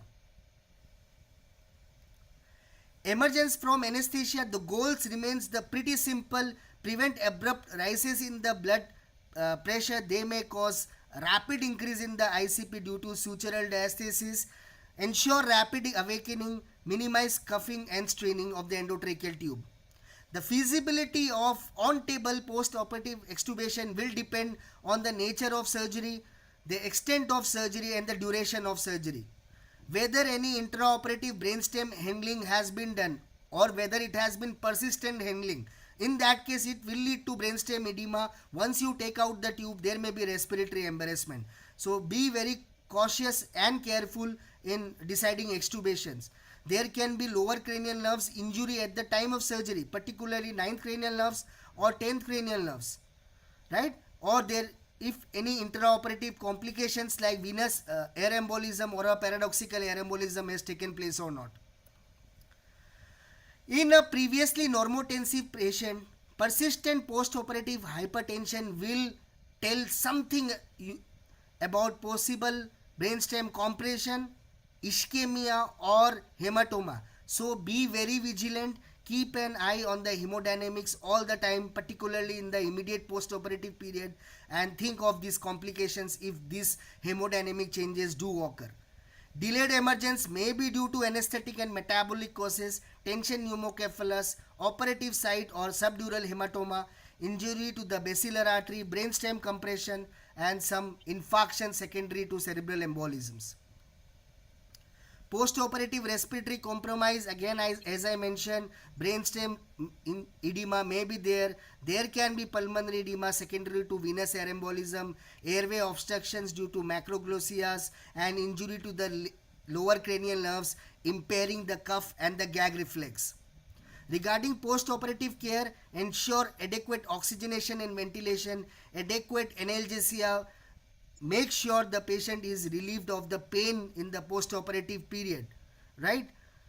Prevention of hypertension and the postoperative nausea, vomiting, good monitoring in the intensive care units, and early detection and treatment of complications.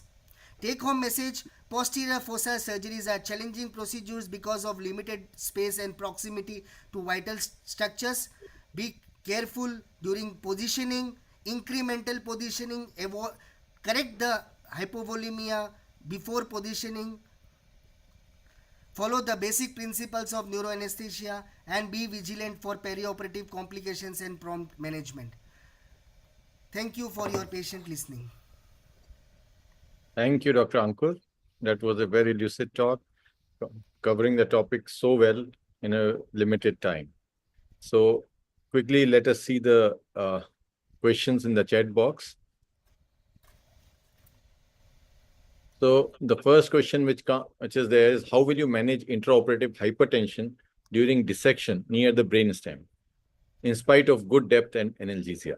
So this is a common problem which sometimes we face. So how do you manage that? That's the problem. So first of all, be sure, just have a look at what kind of, where is surgeons operating, whether he is at a critically operative site like brainstem.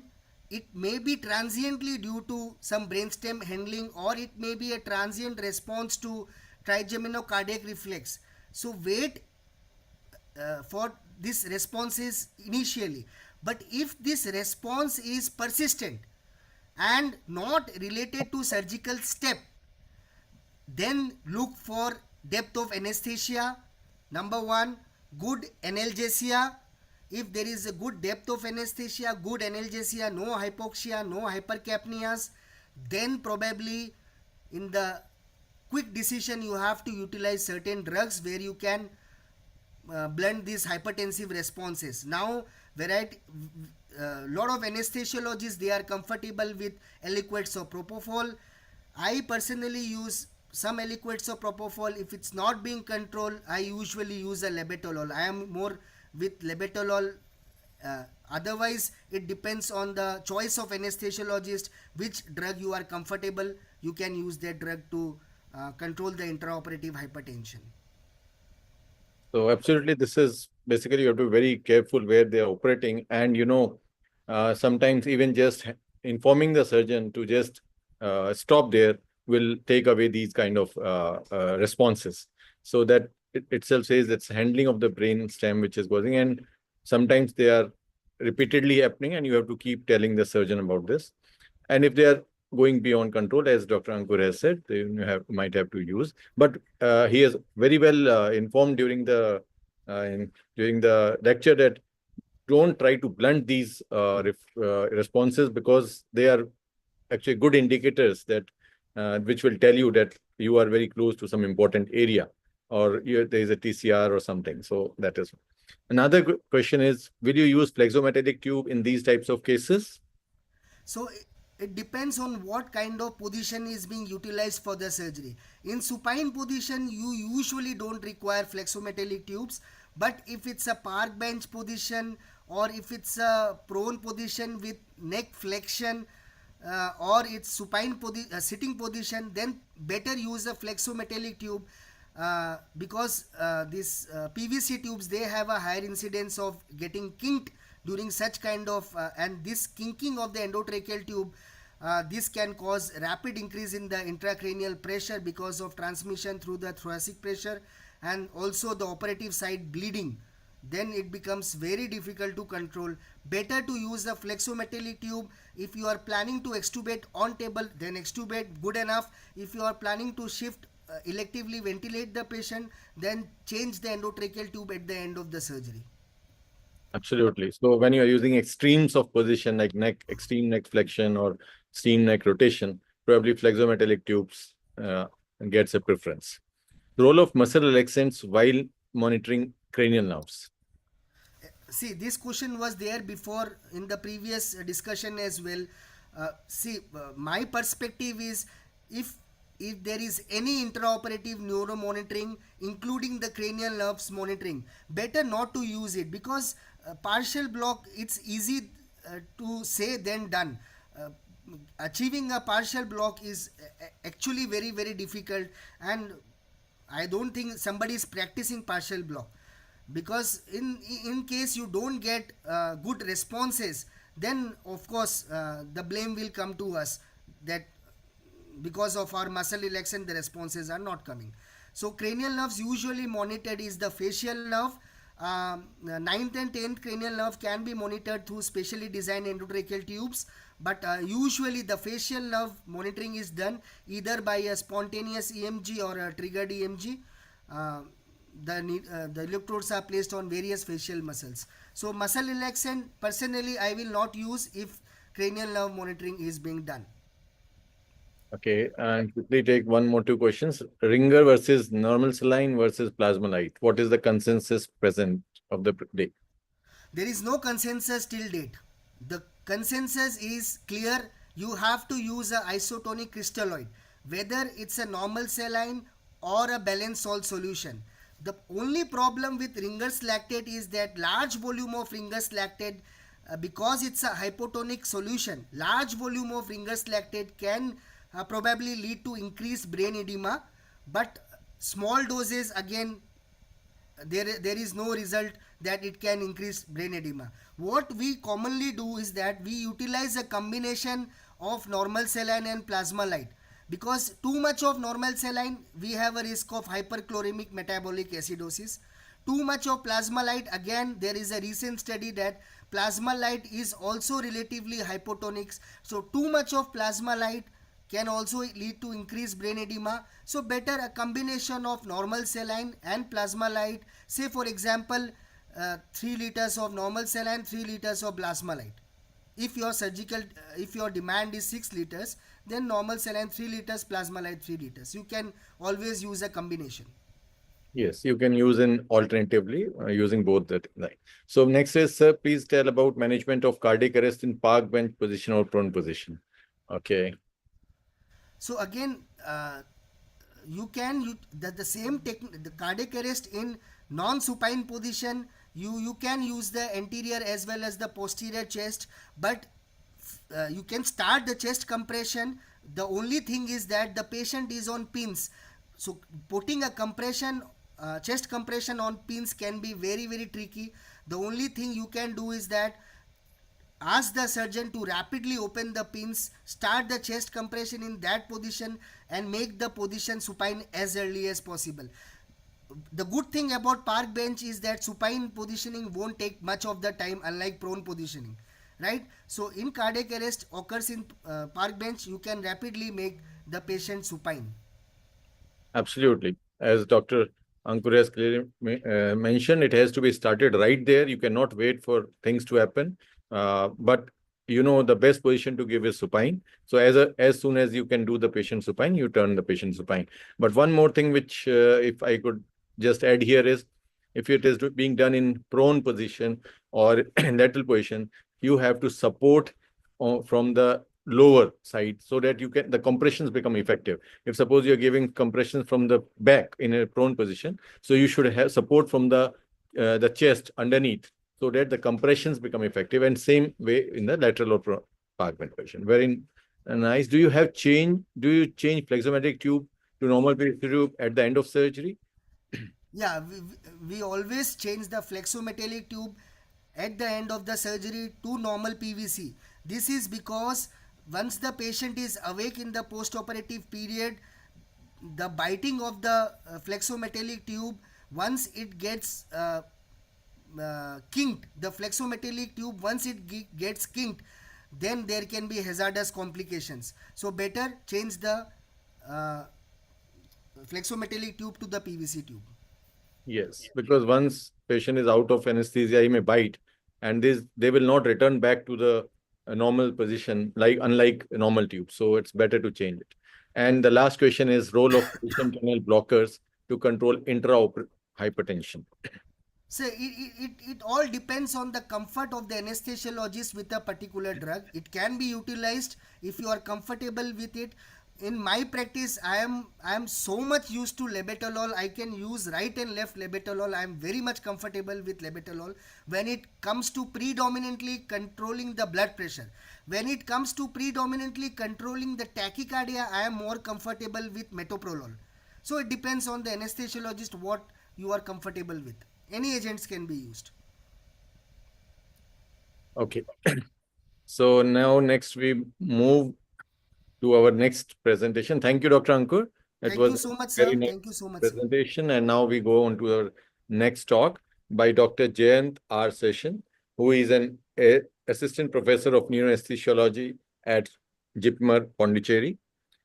He joined as faculty there after completing his training in doing his DM in neuroanesthesiology and postdoctoral fellowship in neurocritical care at AIIMS, New Delhi. And Dr. Jayant will be talking on anesthetic management of cerebral aneurysm. Over to you, Dr. Jayant. Good evening, sir. Thank you for this opportunity, sir. I need some help. I think I cannot share the screen. Host has disabled the attendee screen sharing. Probably I went out once in between. I had to rejoin. Maybe that's the reason. Okay, we'll just allow you this thing.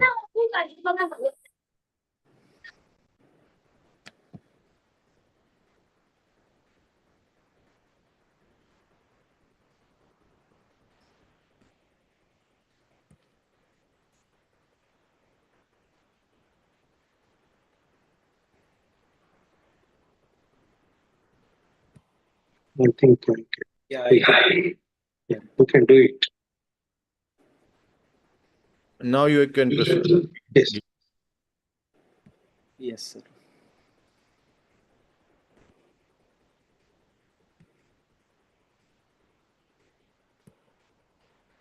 Sir, is my screen visible, sir? No, not yet. Not yet. Okay. Not yet.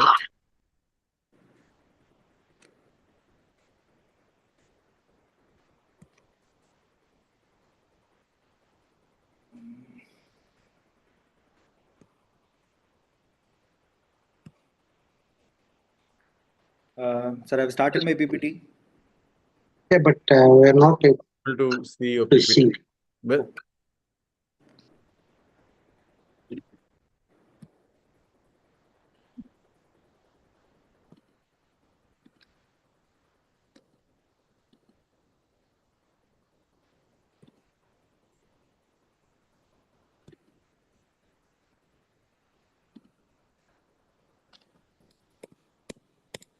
Sir, any change? No. We are not able. You have to share. Yeah, I have already clicked on share screen, sir. Let me check once again, sir. Just check it once again.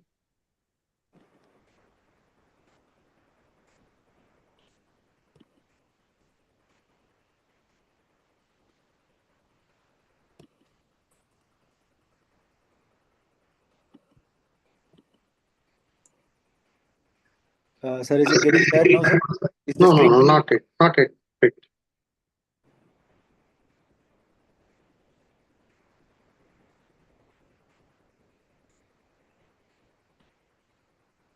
Yeah. Yes. Now we can see, but not the slides. We are just seeing your PPT screen. Yeah. Yes. Now, sir? No, only the screen we are able to see. Actually shared my PPT now. You open your PPTs first. Yeah. And then share your screen and then allow. Okay.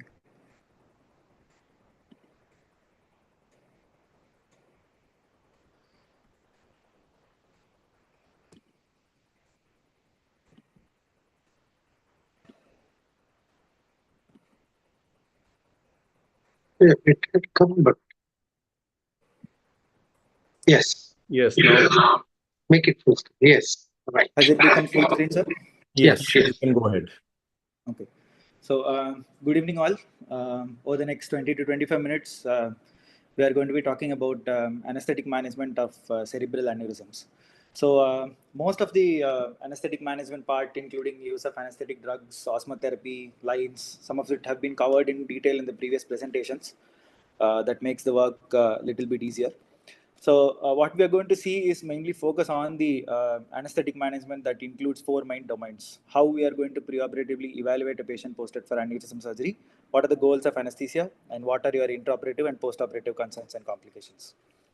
So any aneurysm is an abnormal focal dilatation of the arterial wall due to loss of internal elastic lamina and disruption of the media. The incidence is 3 to 5% in the general population, and the risk of rupture comes to around 0.95%. That means it's around 1 in 10,000. So there are different types of aneurysms. This is a saccular aneurysm, which is a localized dilatation of the wall. This is a fusiform aneurysm, which involves the entire wall of the blood vessel, and the dissecting aneurysm, which allows blood to flow in between the layers.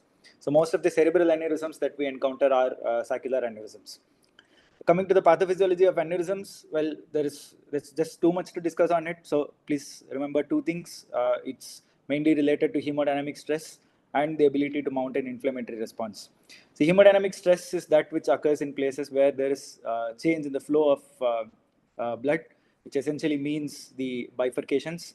So here we are seeing the diagram of the circle of Willis, the base of the brain, showing bilateral internal carotid arteries with terminal middle cerebral arteries and the anterior cerebral arteries, and multiple aneurysms have been depicted in this picture. This is just to show which are the most common sites, the most common site being the anterior communicating artery, which accounts for around 30% of the aneurysms. The MCA and the posterior communicating artery account for around 20 to 25%, whereas the posterior circulation aneurysms contribute around 10 to 15% of aneurysms. So it's basically to say anterior circulation aneurysms are common, and hemodynamic stress is one of the important factors. So what are the risk factors? There are different risk factors for both aneurysm formation as well as rupture. Aneurysm formation is associated with some syndromes like autosomal dominant polycystic kidney disease. It has a good correlation with family history, female, older age, smoking, and hypertension. Whereas the risk of rupture increases with larger size aneurysm, anterior communicating and posterior communicating artery being the sites, presence of a daughter sac, smoking and heavy alcohol consumption, which can result in transient episodes of hypertension and hence increase the hemodynamic stress, and certain geometrical features of the aneurysm like aspect ratio, which basically determines the dome and the neck ratio, which if it is more than 1.6, it increases the risk. Size ratio is basically relation of the size of the aneurysm with respect to the size of the parent artery. For example, if there is an anterior communicating artery aneurysm of 3 millimeter size and an MCA aneurysm of say 6 or 7 millimeter size, this is more prone to rupture because it arises from a parent vessel which is much smaller in diameter than the middle cerebral artery. So the size ratio also significantly matters with respect to rupture of the aneurysm. So most of the unruptured aneurysms are incidental findings.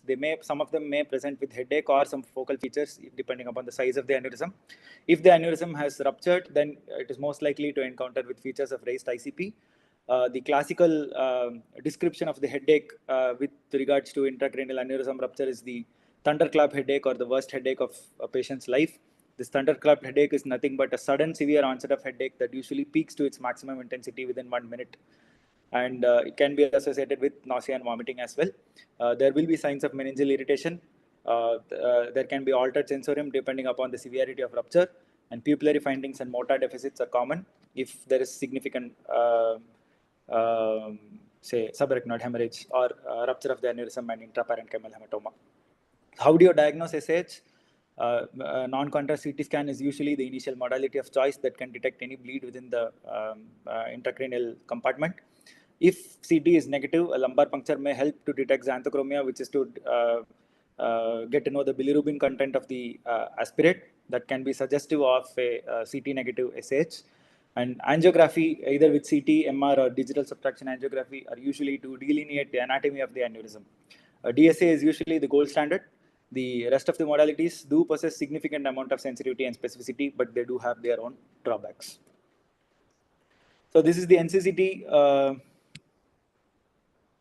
I'm unable to play the video here. So what does an NCCT usually show? The NCCT in this the screenshots of this particular video here. This NCCT axial section at the level of the ventricles shows accumulation of blood within the occipital horns of the lateral ventricles and dilatation of the third ventricle, which is to show that there is intraventricular hemorrhage and hydrocephalus, and significant deposition of blood within the right lateral ventricle and the interhemispheric fissure, suggestive of SH, and there is a large intraparenchymal hematoma as well along the interhemispheric fissure. So this also tells you what is the site of the aneurysm. The interhemispheric fissure SH accumulation is usually suggestive of anterior communicating artery aneurysms, whereas if it occurs in the Cillian fissure, it may be suggestive of MCA, and involvement of the basal cisterns usually suggests posterior circulation aneurysms. DSA is also an important diagnostic modality. This particular DSA shows right internal carotid artery run, and all segments of the right ICA are well visualized here with the termination of the ICA into the MCA and the ACA. Along the A1 and A2 segment of the ACA, there is a large aneurysm of say around 6 into 6 millimeter size, which has probably ruptured and caused the significant SAH and the IVH as well. So, okay, the video is playing here. So we get the AP run that delineates the aneurysm. So now that you have diagnosed an aneurysm, what are you going to do? Management involves, if it's an underobserved aneurysm, well, there are two options, either observation and follow-up or go ahead and treat a patient. This particular slide has come up because as an anesthesia resident, when I go and see a patient, an underobserved aneurysm patient who has come up for surgery, I shouldn't be startled why this patient has come. There may be certain risk factors that has resulted in, say, increased growth of the aneurysm, or the risk factors are suggestive of a future increased risk of rupture. So that means that a repair of the aneurysm is indicated in those cases. So most important of them are smoking and hypertension. And if you're going for definitive management, the goal is to obliterate the aneurysm completely. It can be done using surgical craniotomy and repair or endovascular embolization. So anesthesia management depends on 4 pillars: the preoperative evaluation, goals of anesthesia, intraoperative and postoperative concerns and complications. Preoperative evaluation, if I'm going and doing PAC of a patient posted for an aneurysm surgery, I should be able to assess and document the neurological status of the patient completely. I should know what multi-system evaluation I need to do, what medications that the patient is taking and how I should review it, what are the investigations that I should require, and what preoperative orders that I should be giving.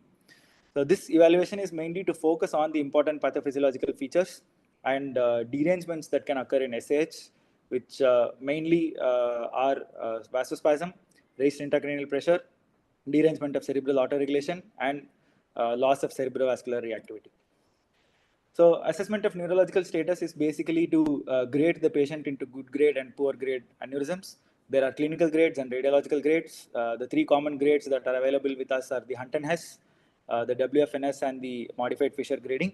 The Hunt and Hess has 5 grades. It starts from minimal headache to moderate to severe headache to mild deficit to severe hemiparesis to decerebrate rigidity. As you can see here, the risk of mortality increases with increasing grades of aneurysm. So does the risk of poor neurological outcome in survivors. Now, the highlighted ones are a recent modification of Hunt and Hess, which suggests to include GCS of 6 to 8 in grade 4 and 3 to 5 in grade 5. Now, obviously, with poorer GCS, you are going to expect poorer outcome and increased mortality as well. Not to forget, there are some comorbidities which require the addition of 1 clinical grade to classify it as 1 poorer grade, and that includes hypertension, diabetes, pulmonary disease, arteriosclerosis, and angiographic vasospasm. What is WFNS grading? It involves the use of GCS and the presence or absence of motor deficit. Again, increasing severity tells the same story, which is a good grade and poor grade aneurysm. And the modified Fisher grading is a CT score that is based on 2 findings: the presence or absence of subarachnoid hemorrhage, either thin or thick, and intraventricular hemorrhage as well. Now, as the increasing score of modified Fisher grade, the risk of delayed cerebral ischemia also increases. So there are certain newer grading systems as well. These are basically a combination of the already seen grades and other features. This includes the Vasograde and the Ogilvy and Carter system. All of them are used for prediction of delayed cerebral ischemia. So what we have seen so far is to grade the aneurysms into good grade and poor grade based on the 3 conventional systems. And that helps us into deciding on the best anesthetic management of the patient for that particular patient. What multi-system evaluation should I require? I need to do a full cardiovascular system evaluation. I need to look at the volume status. There should be a concern that worse clinical grade patients may end up with significant hypovolemia, and I shouldn't be ending up giving full proper doses of anesthetic agents and cause significant hypotension in these patients without recognizing that they are actually hypovolemic. Myocardial effects can be seen in the form of ECG changes in cardiac biomarkers, and in the echocardiography. ECG changes may be benign, it may be sinus bradycardia or tachycardia. Morphological changes can be seen. This has been described a bit by Dr. Ajay sir. T-wave inversions can be there, ST segment depressions. So these generally correlate with increased amount of blood in the CT, or poorer grades basically. And they are also a result of dyselectrolytemias.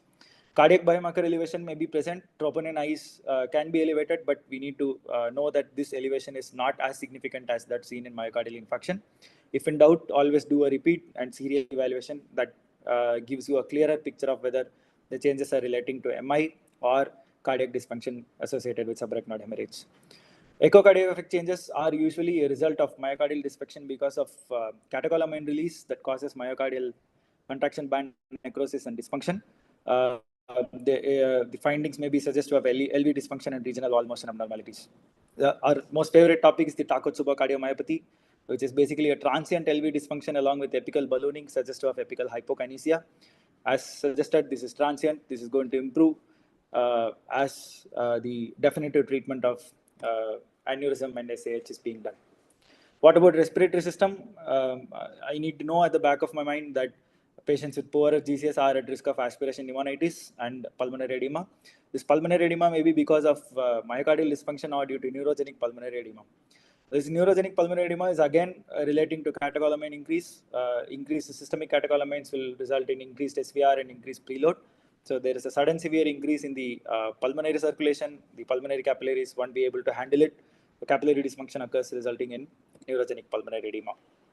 That the evaluation of this is necessary because I need to know how the pulmonary function is going to be intraoperatively, how high the airway pressures are likely to be, and how am I going to be able to manage such high pressures and make sure that there is no or less significant brain bulge. So what about review of medications? Now there are specific indications for beginning of anticonvulsants in patients with SAH. This includes ruptured MC aneurysm and larger aneurysms where there is significant risk of rebleed as well. But in general, we find that patients with SAH admitted in the ICUs are started on prophylactic anticonvulsants. Please note that the conventional anticonvulsants do have properties of cytochrome P450 enzyme inhibition and induction, and our anesthetic drug doses need to be modified accordingly. Antifibrinolytics have been shown to provide no benefit for prevention of rebleeding in SAH, but again, these drugs are also being used in the ICUs, and if you find that your patient has received larger doses, do have at the back of your mind that they are at increased risk of thromboembolic complications. Diuretics may be a part of the osmotherapy. Diuretics can result in electrolyte abnormalities and hypovolemia, so make sure that you have adjusted the doses of drugs and corrected the dyselectrolytemias and volume status prior to taking up the patients. Calcium channel blockers, the most common drug used is nimodipine, which is one of the class 1 indication for prophylaxis against vasospasm in SAH.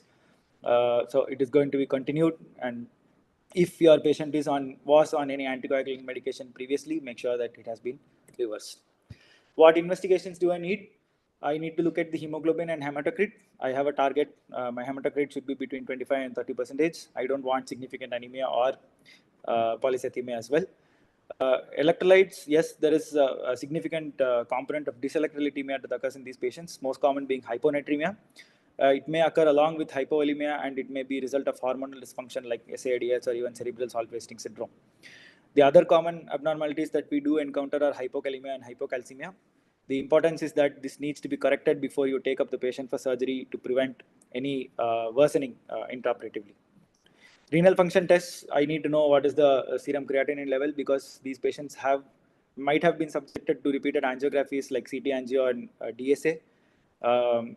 Contrast agents have been used, and hypovolemia may be a risk factor, so it is always good to know the renal function test.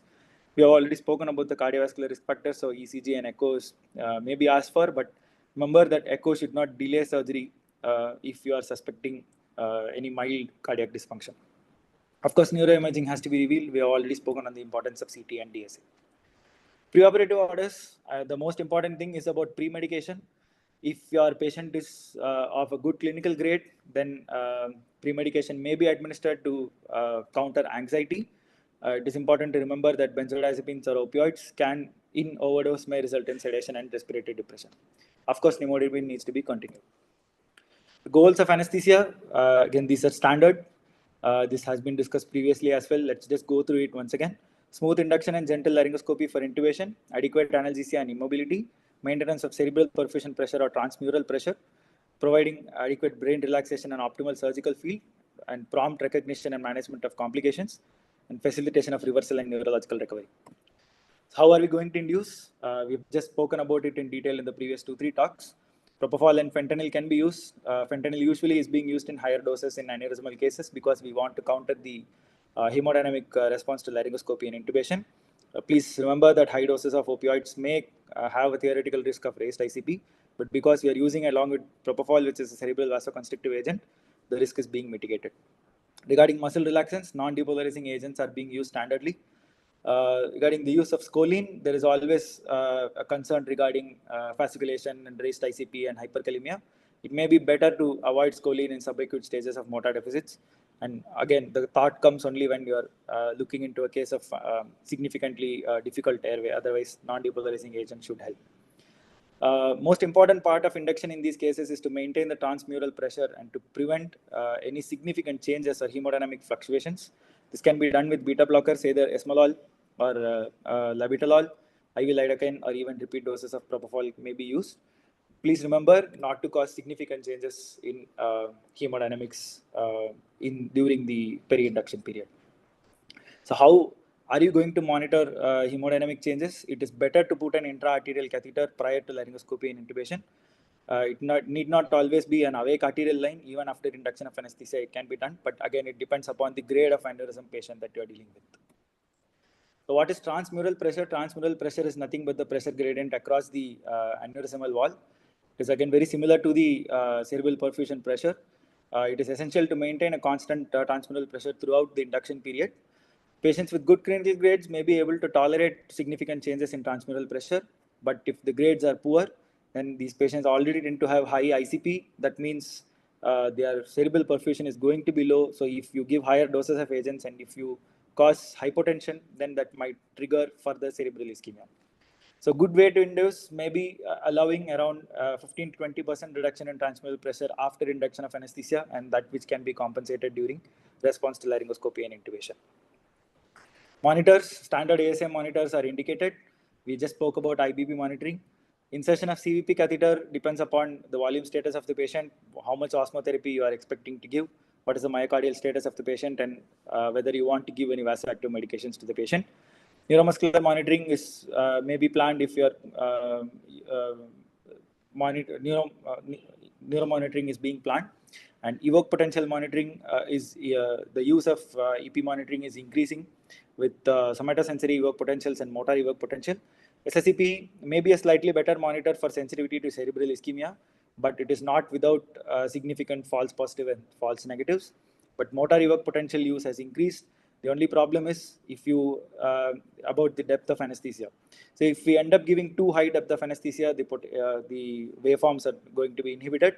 And if we end up making sure that if we end up having lower depth of anesthesia, then you are risking patient movement. Positioning, most anterior circulation aneurysms are operated in the supine position with mild reverse Trendelenburg. This patient has been taken up for an ACOM aneurysmal clipping. The surgical site has been marked. It has been placed in the supine with a mild head up. The neck has been extended slightly. There is no significant rotation. So the principles are always common.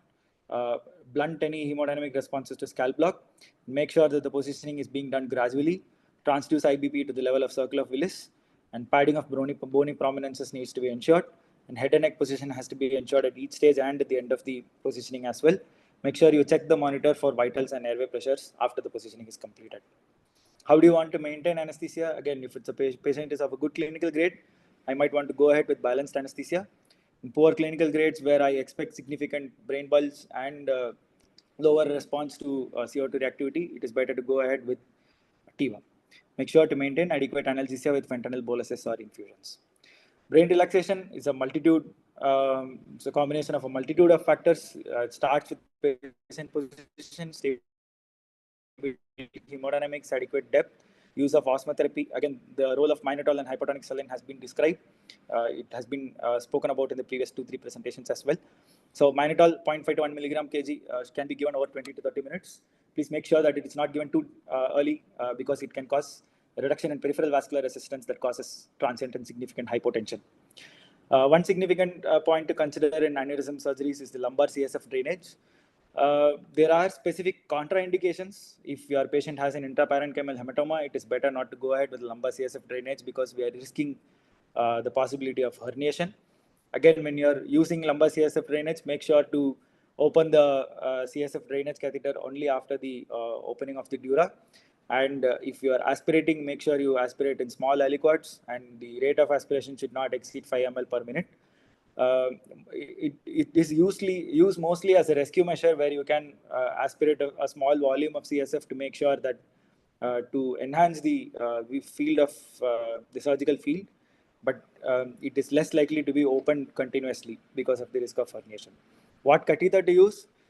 We commonly end up using epidural catheters, but they are smaller in bore than the commercially available CSF catheters, and the number of pores in the commercially available catheters is higher, so that the bloody CSF does not clog the catheters as well. Ventilatory strategies, normocapnia is ideal until dural opening, and then based on the surgical condition, mild to moderate hypocapnia may be instituted. But if you are already taking a patient with poor grade aneurysm, please mind that the response to the CO2 reactivity may be impaired in this patient, so you might have to institute mild hypocapnia in the initial stages as well. About fluid and electrolyte balance, this has been discussed. I want to go ahead with isotonic or balanced crystalloids. I just want to avoid dextrose containing solutions. The recent topic has been about the role of goal-directed fluid therapy. There have been fewer studies which have shown benefit with goal-directed fluid therapy, but the systematic review of a few trials showed no significant difference in neurological outcome, although there was a reduction in the incidence of pulmonary complications. So intraoperative complications, we just spoke about hemodynamic fluctuations that occur during induction of anesthesia and during the surgery. We have already spoken about brain relaxation and brain bulge. Hypothermia is a common complication to long-standing neurosurgical procedures. The role of hypothermia in aneurysm surgeries has been studied as a possible neuroprotective measure, but the trials have shown that even mild hypothermia or mild to moderate hypothermia has not proven to be of any significant benefit in improving the neurological outcomes. Rather, it has resulted in significant side effects of hypothermia only. So hypothermia is, as of now, not recommended. We need to maintain normal temperature. Most significant complication with aneurysm surgeries is the rupture, which can result in blood loss as well. So something about aneurysmal rupture, the most common time during which aneurysmal rupture occurs is the dissection, and then followed by clip application. Of course, anesthesia also can contribute to a small amount of aneurysmal rupture, but then we need to be more and more careful, and the incidence has now come down to even less than 1%. So how can you prevent aneurysmal rupture? We need to maintain transmural pressure at all stages. Temporary clip application can be one of the measures that can be used to prevent an aneurysmal rupture. A proper communication with the surgeon and prior planning is required. There may be certain cases like complex aneurysms where adenosine administration may be required by the surgeon for cardiac standstill. It's an ultra-short acting agent. It needs to be given in very small doses of increments of 6 milligrams. Usually spontaneous recovery of a cardiac rhythm does occur, but then preparation for a possible cardiac arrest needs to be done. So what about temporary clipping? The question always comes, how much time is adequate time? Books do mention that ideal time is around 5 to 7 minutes, but it is almost always insufficient, except in a few exceptional cases. A significant time that can be suggested is around 10 minutes, but during that time, we need to make sure that normotension or even mild hypertension is being maintained. And the role of collaterals has to be emphasized here. Unless collateral circulation is good, the duration of temporary clipping and any amount of normotension or hypotension may not be of significant benefit. It is going to increase the risk of regional ischemia, and the application of a temporary clip may even risk potential vessel damage. So the clipping is done. Now the surgeon is going to request you for ICG administration for video angiography. It is available in vials of 25 milligram, which has to be reconstituted with distilled water. Of course, it's not always that we end up using 25 milligram completely. You can give it in small boluses. Make sure that you are aware that there is a possible risk of transient and mild reduction in oxygen saturation. So what are the postoperative concerns? You want to know whether you can reverse and extubate the patient on table. If the patient is of grade 1 and grade 2 aneurysms, yes, it can be tried. If the patient is of grade 4 and grade 5, you want to mechanically ventilate the patient and allow for a gradual neurological recovery. The doubt comes in patients with grade 3 aneurysms. So what do you want to do in these cases? You want to decide on extubation only if the surgery was uneventful, if the airway reflexes were before surgery and after surgery are intact, and intraoperatively brain relaxation was adequate. A small summary of postoperative management. It is, apart from the general ICU measures, frequent neurological monitoring and prophylaxis against vasospasm is very, very important. This is one of the class 1 recommendations. Tablet nimodipine 60 milligram every 4th hourly has to be given as prophylaxis against vasospasm. Complications, these are not just post-operative complications, these are complications associated with any SAH patient. This may be neurological and non-neurological. We have discussed in detail about the non-neurological complications. Neurological complications include rebleeding, vasospasm, seizures, and hydrocephalus. All of this ultimately lead to raised intracranial pressure and delayed cerebral ischemia. Now, the risk of rebleeding is maximum within the first 12 to 24 hours after surgery, post which the risk starts reducing, and the risk of vasospasm starts to increase after around 72 to 96 hours. It peaks around 7 to 14 days and subsides by around 21 days. So regarding blood pressure management, unruptured and unsecured aneurysms, normotension should be the goal. If the aneurysm is ruptured but unsecured, systolic blood pressure of 140, and main target should be avoidance of hypertension.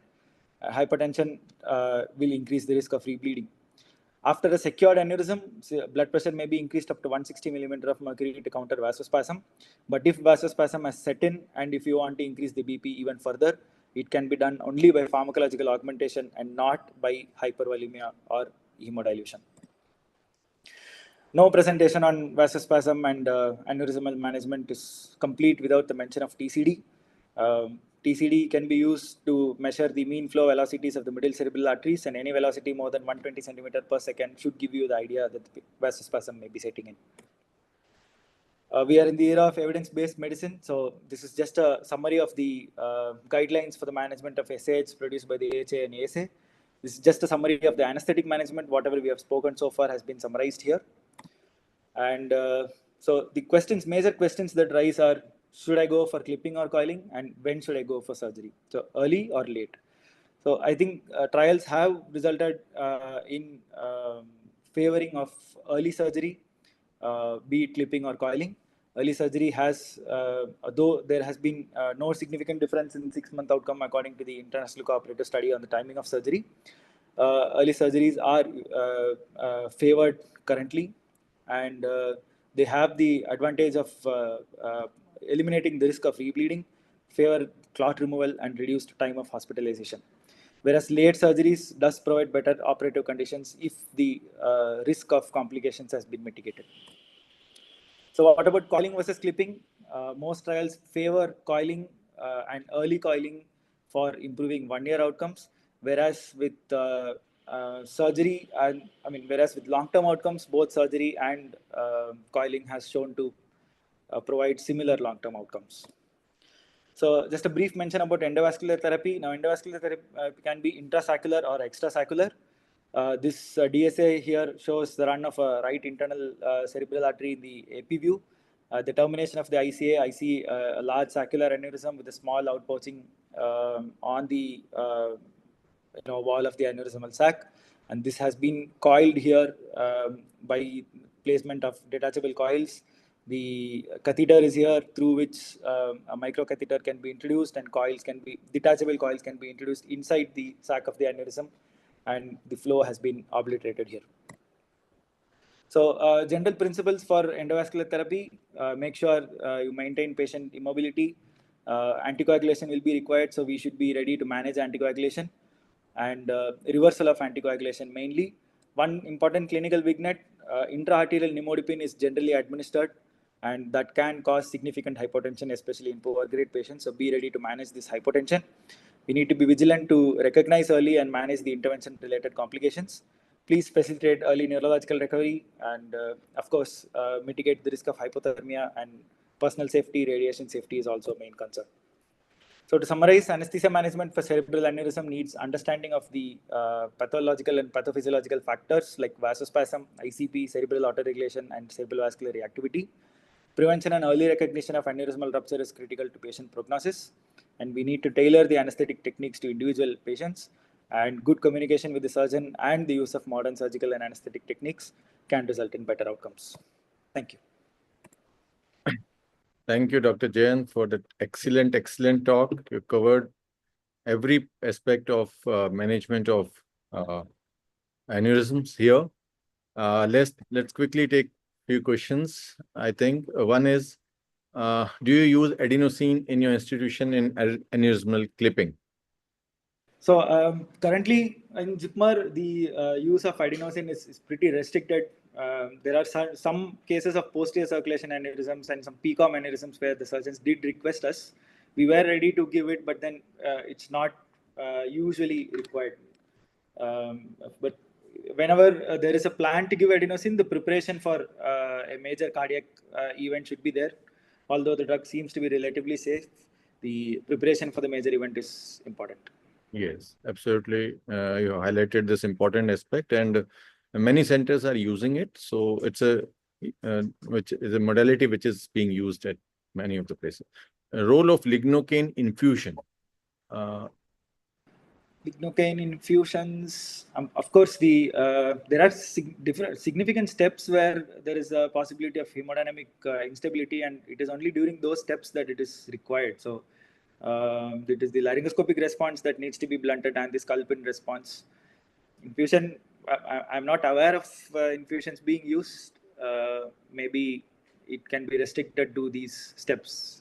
That would be I think infusions are never used for this, but yes, for individual steps where you expect these things to be used. Right now, deep hypothermic circulatory arrest still used in these cases, whether they are used there. So that's a good. The slide wasn't even included. A big one. The major reason was lack of time. We knew that we need to cover something in 20-25 minutes, but I have not come across the use of DHCA during residency or in my current practice. Yeah. So there are bypass techniques that can be done and that are showing significant results. So I have not personally seen any cases of DHCA. Mostly they are not done because better techniques are now available to take control, and the complications rate with deep hypothermic arrest actually prevents using them. Can you explain what is transmural pressure? Is it same as CPP? I think you have already explained this.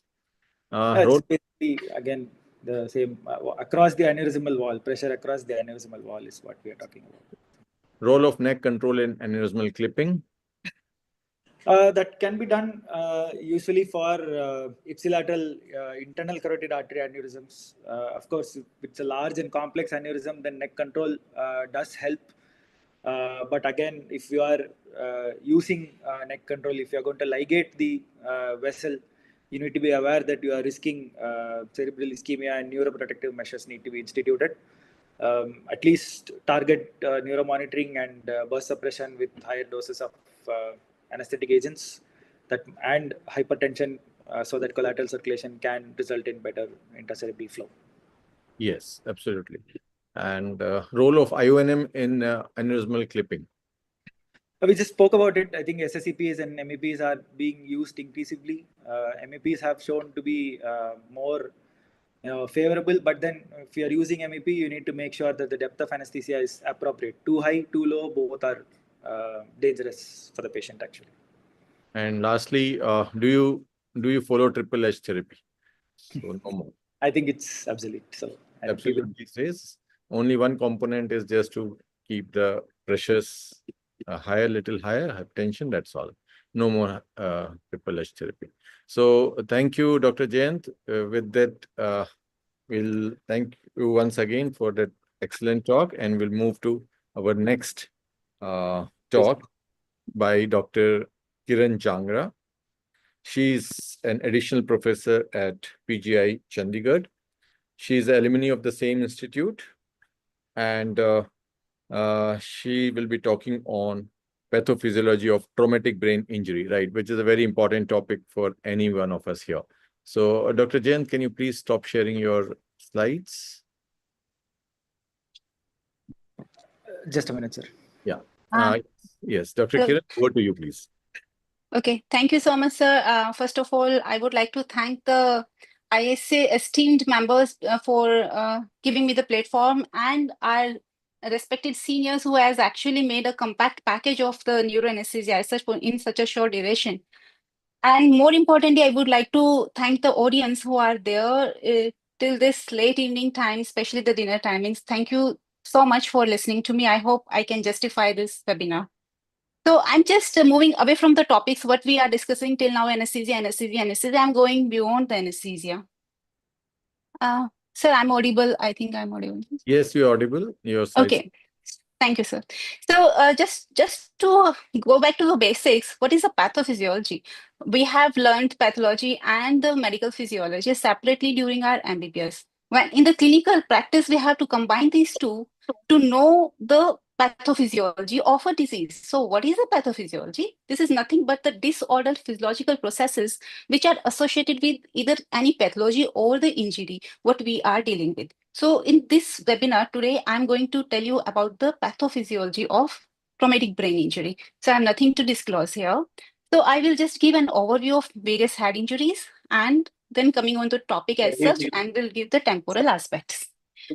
So starting with the head injuries, there are mainly two types of the head injuries, primary and secondary head injuries.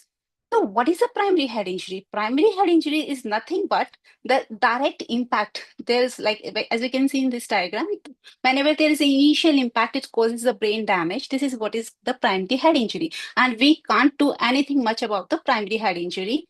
But this injury will not be limited to this site. It will lead to the secondary injuries.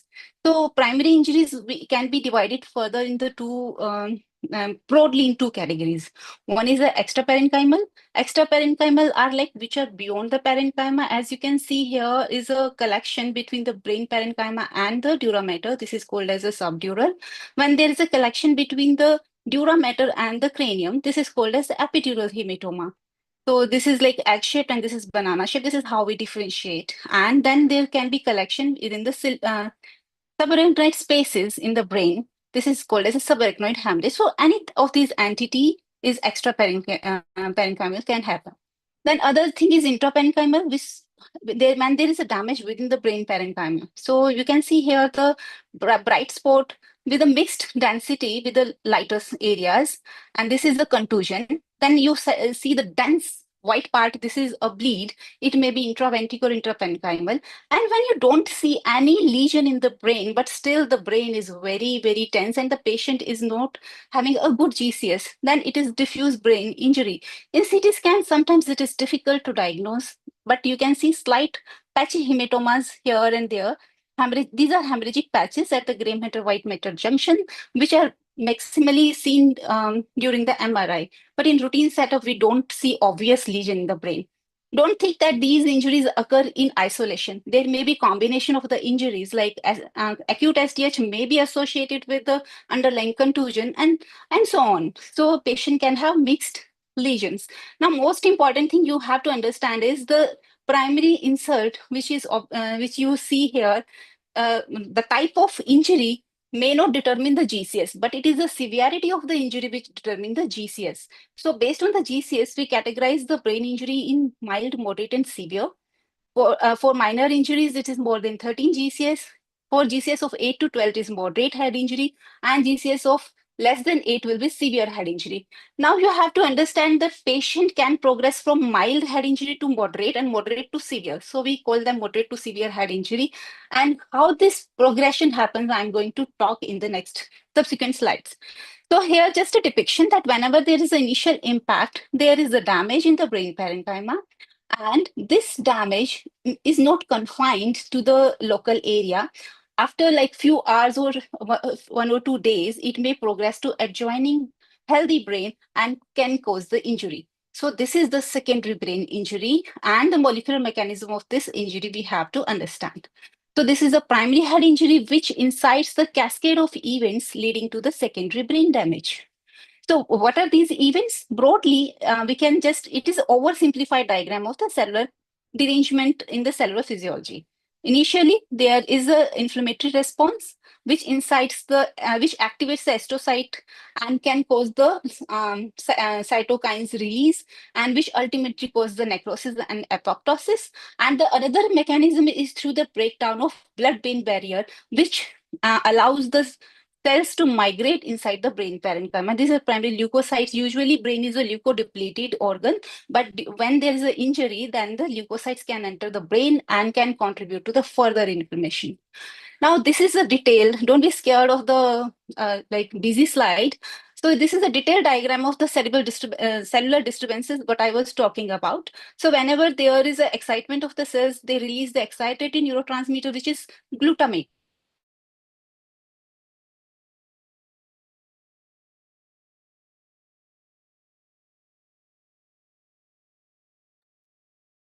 I think she has lost the connection here. Activate the sir. You can continue. You can continue. Sir, anything wrong? No. In between there was no. Maybe net problem might be there. Oh yes. Yeah, you can continue, please.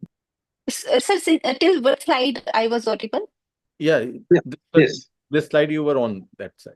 Okay, so initially, after the glutamate release, there is an ingress of the calcium, which activates various enzymes, leading to the damage to the various systems. Like enzymes are nucleases, phospholipases, caspases. They can cause the cell membrane damage and the DNA damage, which leads to the necrosis and apoptosis of the cells.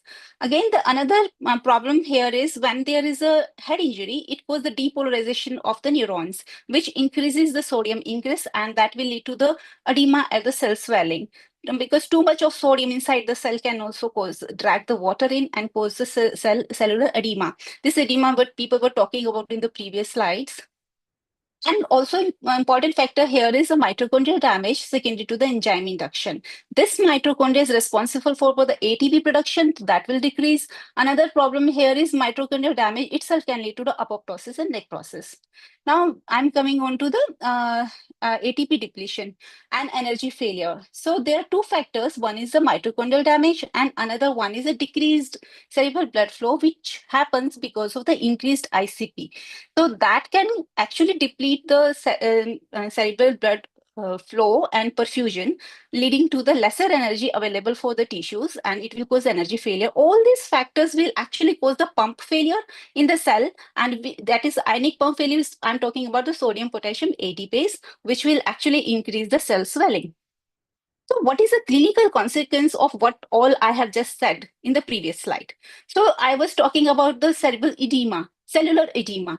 So this is the case of head injury. After a few hours, or like maybe after like 12 hours, the patient suddenly deteriorated, and this is the repeat scan of the patient. So what we see here, this is like mixed heterogenital lesion, this is the contusion, and this blackish shadow surrounding this lesion is actually edema. And in the next slide, we see edema has increased. So this increase in edema can happen because of the cytotoxicity, but I have been describing in the previous slide, and the ionic pump failure, or maybe vasogenic in origin secondary to the breakdown of the blood-brain barrier. So what happens if there is edema? We all were talking about cerebral perfusion, which is the difference between mean arterial and ICP. What if ICP is increased? Then when there's this hematoma is rising or ICP is rising, then mean arterial pressure may not be sufficient enough to perfuse the brain, leading to the cerebral ischemia, and again influencing the cascade and increasing more and more inflammation and cell death. So this is just a rough layover of what happens to the patient's cerebral blood flow over the time.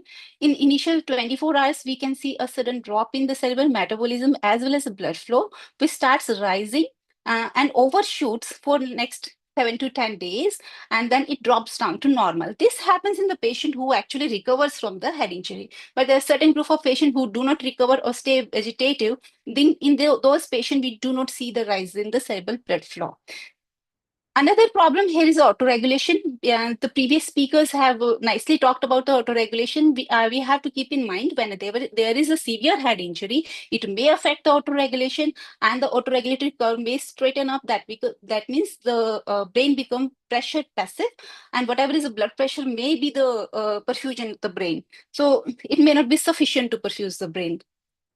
So it is just till now, I was just talking about what is happening inside the brain because of the primary head injury in the brain. So brain was causing damage to itself. Now I will speak about some systemic insult which can actually cause the brain damage or may accentuate the secondary injuries going on inside the brain, that you have to see in all the patients and take an action to rapidly correct those. So the most important secondary insult are hypoxia, hypotension, hyper and hypoglycemia, hyperthermia, dysalkyltemia, and coagulation disturbance and infections because of the fever. And there are certain intracranial lesions as well.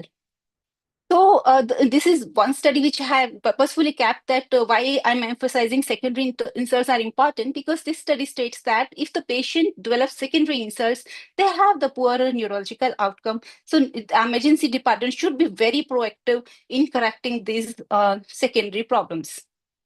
So starting with hypoxia, it is one of the major killer of the brain cells. So there are multiple causes of hypoxia, maybe aspiration because of the poor GCS. There may be hemothorax, there may be pneumothorax.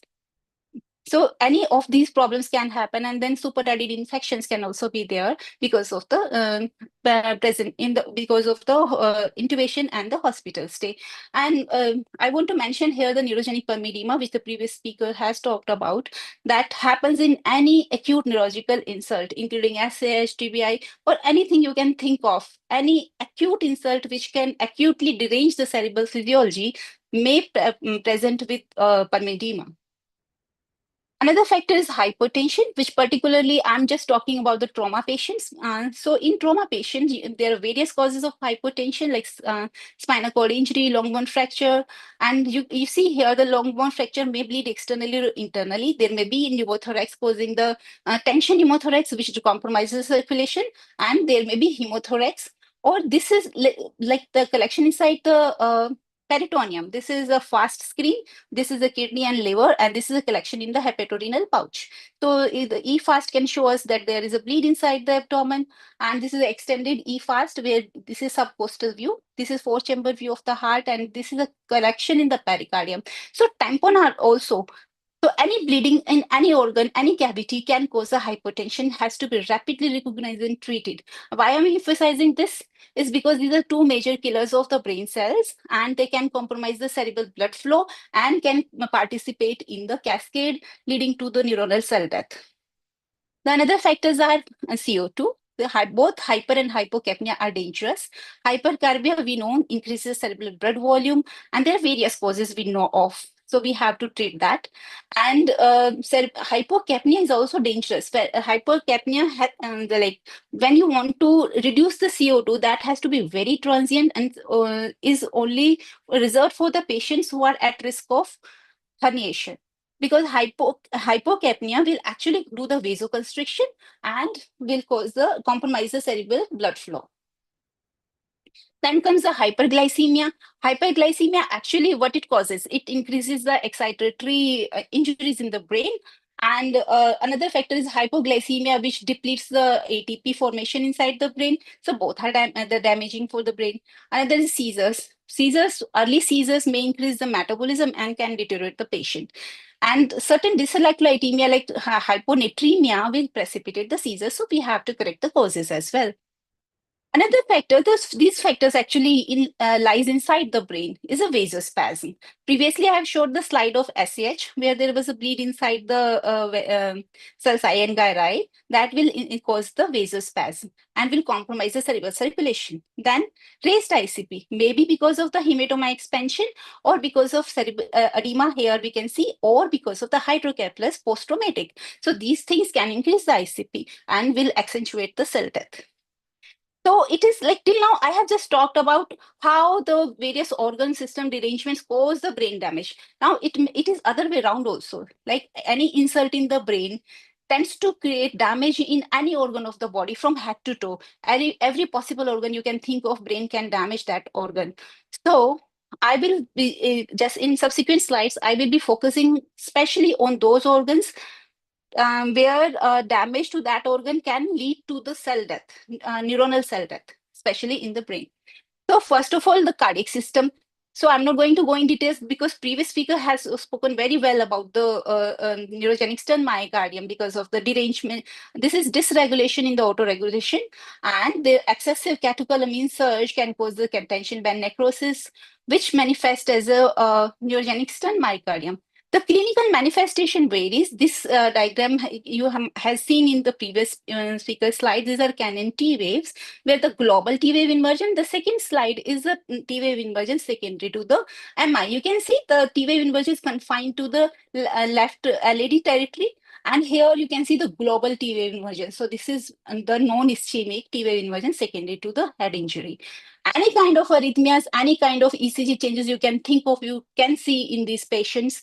Arrhythmias may be benign to malignant. AF2, we have seen the ventricular arrhythmias also, and conduction defects may be there, prolonged QT, and there may be AV dissociation. And we have conducted the cases under pacemaker placement when the patient had a severe conduction defects. So these, you have to be very, very aware and always look for the ECG changes. Then previous speakers have also told about the stun myocardium. This is how a stun myocardium looks like on echocardiography.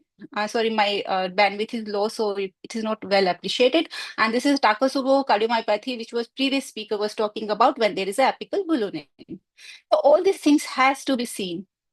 Another system is a pulmonary system. Neurogenic pulmonedema has been spoken enough, so I'm not going to go in detail.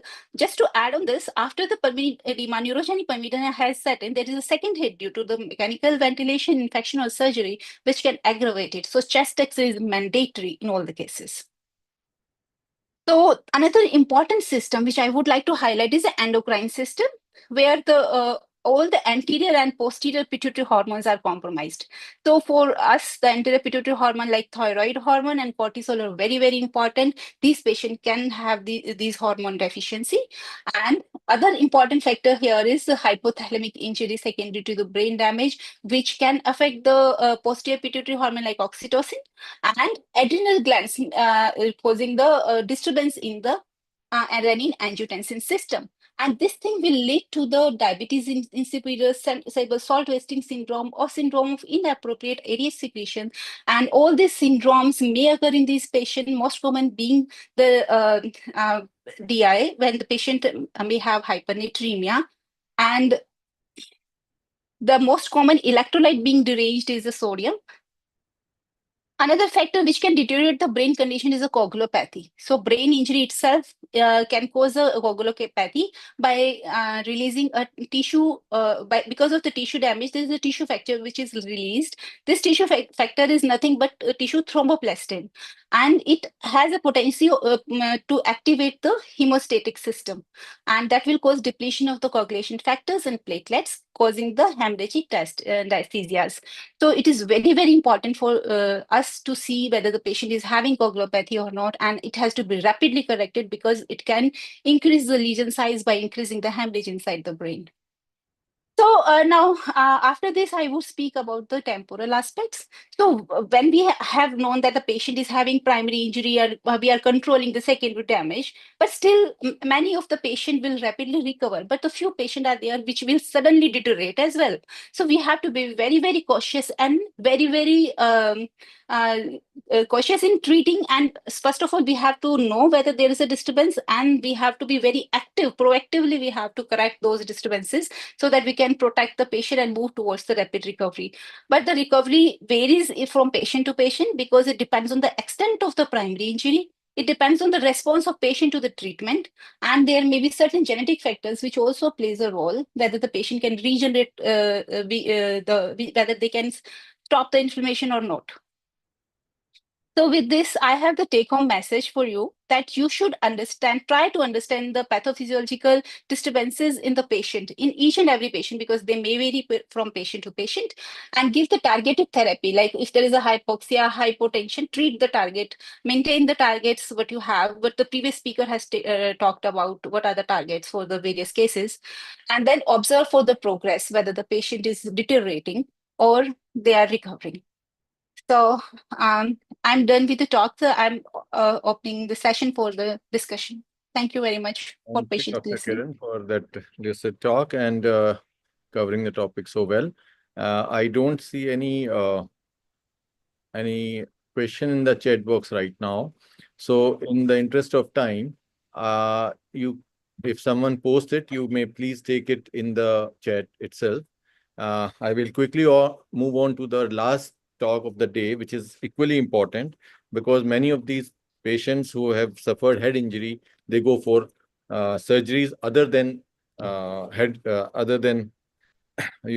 extra-cranial surgeries. So we have another speaker with us, Dr. Muleswaran S., who is an associate professor in the Department of Neuroanaesthesia, Christian Medical College, Vellore. Dr. Muleswaran, over to you, please, for this talk. Good evening, everyone. I thank for all the organizers with taking such special interest in conducting a dedicated neuroanesthesia session in their busy schedule. I hope my slide is visible. Yes, they are. Please go ahead. So my topic is anesthesia considerations for extracranial surgery in TBI. This is one of the common scenarios which we come across, but it's very minimally discussed in the literature as well as in all our academic sessions. So I have put forward some literature evidences and let us see and how we can go about it. And also the knowledge which you had from the previous talks will help you navigate through this session.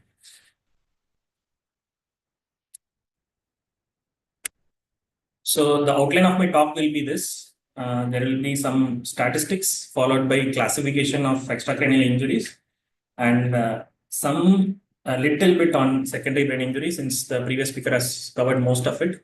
Preoperative preparation of this patient, anesthetic goals, monitoring, anesthetic management, perioperative targets, fluid and blood management, emergence and postoperative management. Coming to numbers, almost 10% is the total burden of severe TBI among the head injuries, and 23 to 41% of severe TBI is associated with extracranial injuries. And among all the TBI, 70% will be associated with polytrauma. And there is one more statistics which is telling that 75% of blunt trauma victims have some form of TBI, can be a mild, moderate, or a severe. So all these extracranial injuries along with the TBI contribute to mortality and poor outcome in these patients. So why do we need to know about anesthetic consideration specifically for a head injured patient? When I went to research regarding this, I found this study. This is surprising data from the track TBI study, which got published in 2024. So what they did was they studied adult trauma patients who are admitted to their ICUs with a documented GCS and a CT scan without any cranial surgeries happening within 24 hours of the injury. And they studied the outcome in patients who underwent extracranial surgery and who didn't undergo any extracranial surgery. So the primary outcome which was assessed was Glasgow outcome scale for all adjusted for all injuries as well as TBI, and neurocognitive outcomes at 2 weeks and 6 months post-injury. And what they found was any extracranial surgery along with an anesthesia exposure in a TBI patient is associated with worse functional outcome. So this is because of very critical thing which happens in a head injury patient, that is nothing but a secondary brain injury. So as we already saw regarding the commencement of cycle of head injury, so what happens is the primary brain injury, which actually happens because of the mechanical insult, this will progress to secondary brain injury through various cellular and molecular mechanisms, as the previous talker covered. But along with it, there are some systemic insults which contribute to the secondary brain injury. So in a polytrauma patient, because of the trauma as such, or because of the bleeding and the volume resuscitation which we do in a polytrauma patient following our first contact, what happens is there will be incidence of hypoxia, hypercarbia because of the chest trauma component or because of the compromised consciousness of the patient. And there might be hypotension because of the bleeding and volume contraction which occurs following a polytrauma. And there might be hypo or hyperthermia due to aggressive fluid resuscitation and warming methods which are used. And also, in addition to that, when they undergo anesthesia, so the anesthetic induction, the anesthetic pharmacology can contribute to hypotension as well as hypothermia. Along with it, the stress response which occur as a result of head injury and polytrauma can produce certain metabolic derangements like hyperglycemia, and also the inflammatory cascade which occurs as a result of head injury, and the inflammatory cascade which is potentiated by anesthesia. So all these things can result in secondary brain injury. So this secondary brain injury is responsible for the poor outcome of the patient, and the aim of this talk is to reduce these secondary brain injuries by using whatever available tools. So by classifying the extracranial injury in a patient with TBI, we can classify it as life-threatening injury and a non-life-threatening injury. A life-threatening injury is one which requires an emergency surgery. There might be a system-specific surgery, for example, a splenectomy following a blunt trauma abdomen, or an exploratory laparotomy for control of bleeding, or might be a pericardial window, or might be a vascular surgery ranging from an amputation to embolization. So these are surgeries which are done to minimize the damage in these patients. So the next group is the non-life-threatening injuries, which requires an urgent surgery, example of which will be a long bone fracture fixation, a pelvic injury, or a facial-maxillary trauma, which the patient suffers as a component of the polytrauma. So coming to the preoperative preparation, in patients with life-threatening injuries, a complete assessment, preoperative assessment like we traditionally do, is not possible because of the lack of time and the delayed physiology of the patient. So assessment and optimization of the patient should be simultaneous, and it is recommended to follow the ATLS protocol to look for airway and secure the airway if there is any airway obstruction, or if the patient doesn't have an airway obstruction but has a reduced consciousness as observed by a Glasgow Coma scale of less than 9, and optimize the ventilation and oxygenation of the patient, preferably to have a PaO2 between 60 to 100 mmHg. When it comes to circulation, volume resuscitation should be commenced with warm isotonic crystalloids, and if the patient is a non-responder or a marginal responder, go for early blood transfusion, because the one major thing which can result in mortality and morbidity in this group of patients is hypotension. Target a systolic blood pressure of more than 110 millimeter of mercury. This is slightly different from the actual polytrauma group who doesn't have a traumatic brain injury, where there is a role of permissive hypotension, where they target for a lower systolic blood pressure of 90 to 100 in order to prevent the exsanguination. But that is very, very deleterious when your polytrauma has a traumatic brain injury component.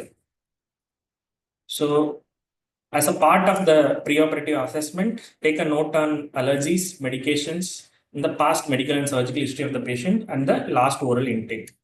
And this should be followed by a focused brief neurological examination. And if the patient is already intubated, sedated, and is being ventilated, go for at least the pupillary examination in those patients. And almost always utilize the imaging facilities which is available.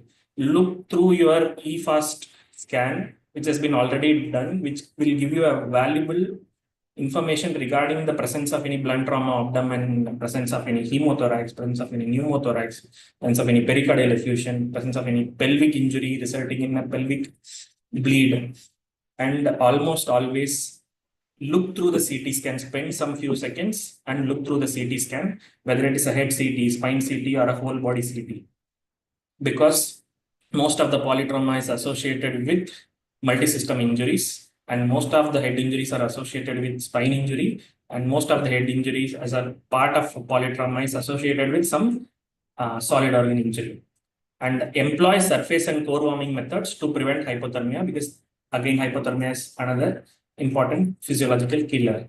So continue ICP management based on the Brain Trauma Foundation guidelines. There is a comprehensive guideline which is given by Brain Trauma Foundation regarding management of a severe traumatic brain injury patient. I will not talk about this elaboratively in this slide, but but few salient points will be mentioned in the upcoming slides. So this all goes for patients who have a life-threatening injury, but patients who are relatively stable, who had a head injury some 1 week back, who is coming for a urgent, semi-elective surgery or an elective surgery, or patients who are coming for an urgent surgery. So in those patients, you can go for a detailed evaluation and preparation because the extent of the injury is much less serious in those patients. So coming to the investigations, you require a complete hemogram, blood grouping and cross-matching, coagulation profile, which includes point of care test, especially when the MTP protocol is activated as a part of patient resuscitation. So go for TEG or ROTAM, which is available in your hospitals, blood glucose monitoring, arterial blood gas, renal function, and serum electrolytes. With respect to the medications, continue the anti-epileptics, which is started to prevent early post-traumatic seizures, because that can result in non-adherence to this will result in breakthrough seizures, which can be very deleterious to the patient. And continue the ICP lowering therapy, which is initiated following resuscitation. It might be either a external ventricular drainage or administration of osmotherapy or sedation and ventilation of the patient. Whatever it has been initiated, please continue it. Coming to the anesthetic goals, as I already highlighted, the goal is very simple: prevent secondary brain injury however possible. So this can be achieved by maintenance of adequate cerebral perfusion pressure and lowering the ICP of the patient and preventing the ICP spikes during any surgery. And along with it, this can be achieved by maintaining normotension, normoxia, normocarbia, and normothermia, and maintaining of euglycemia, prevent the seizures, and facilitate early hemostatic resuscitation by utilizing blood and blood products early, because polytrauma situation can result in dilutional coagulopathy, and the traumatic brain injury can result in a conjunctive coagulopathy. So avoid the patient going into the triad of death by administering early hemostatic measures, adequate perioperative analgesia, and facilitation of early neurological assessment. Coming to monitoring, some of the mandatory monitors which we need to have is a ECG and a pulse oximeter and an arterial blood pressure. And make a note that the arterial blood pressure transducer should be zeroed at the level of external auditory meatus, and an end-tidal carbon dioxide monitor, core temperature monitor, urine output monitor, and an anesthetic gas monitor.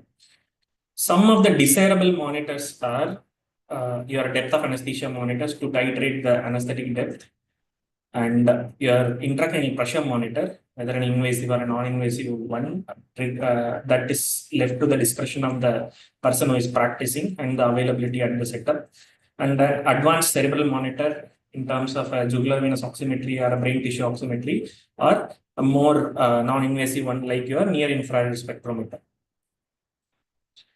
Why do you need to monitor ICP? So this was comprehensively covered in the previous talk, and because it's a level 2B evidence that all severe traumatic brain injury patients should get an ICP monitor, and because they might benefit from the ICP monitoring which is done, which is reflected in terms of reduced mortality and morbidity in these patients.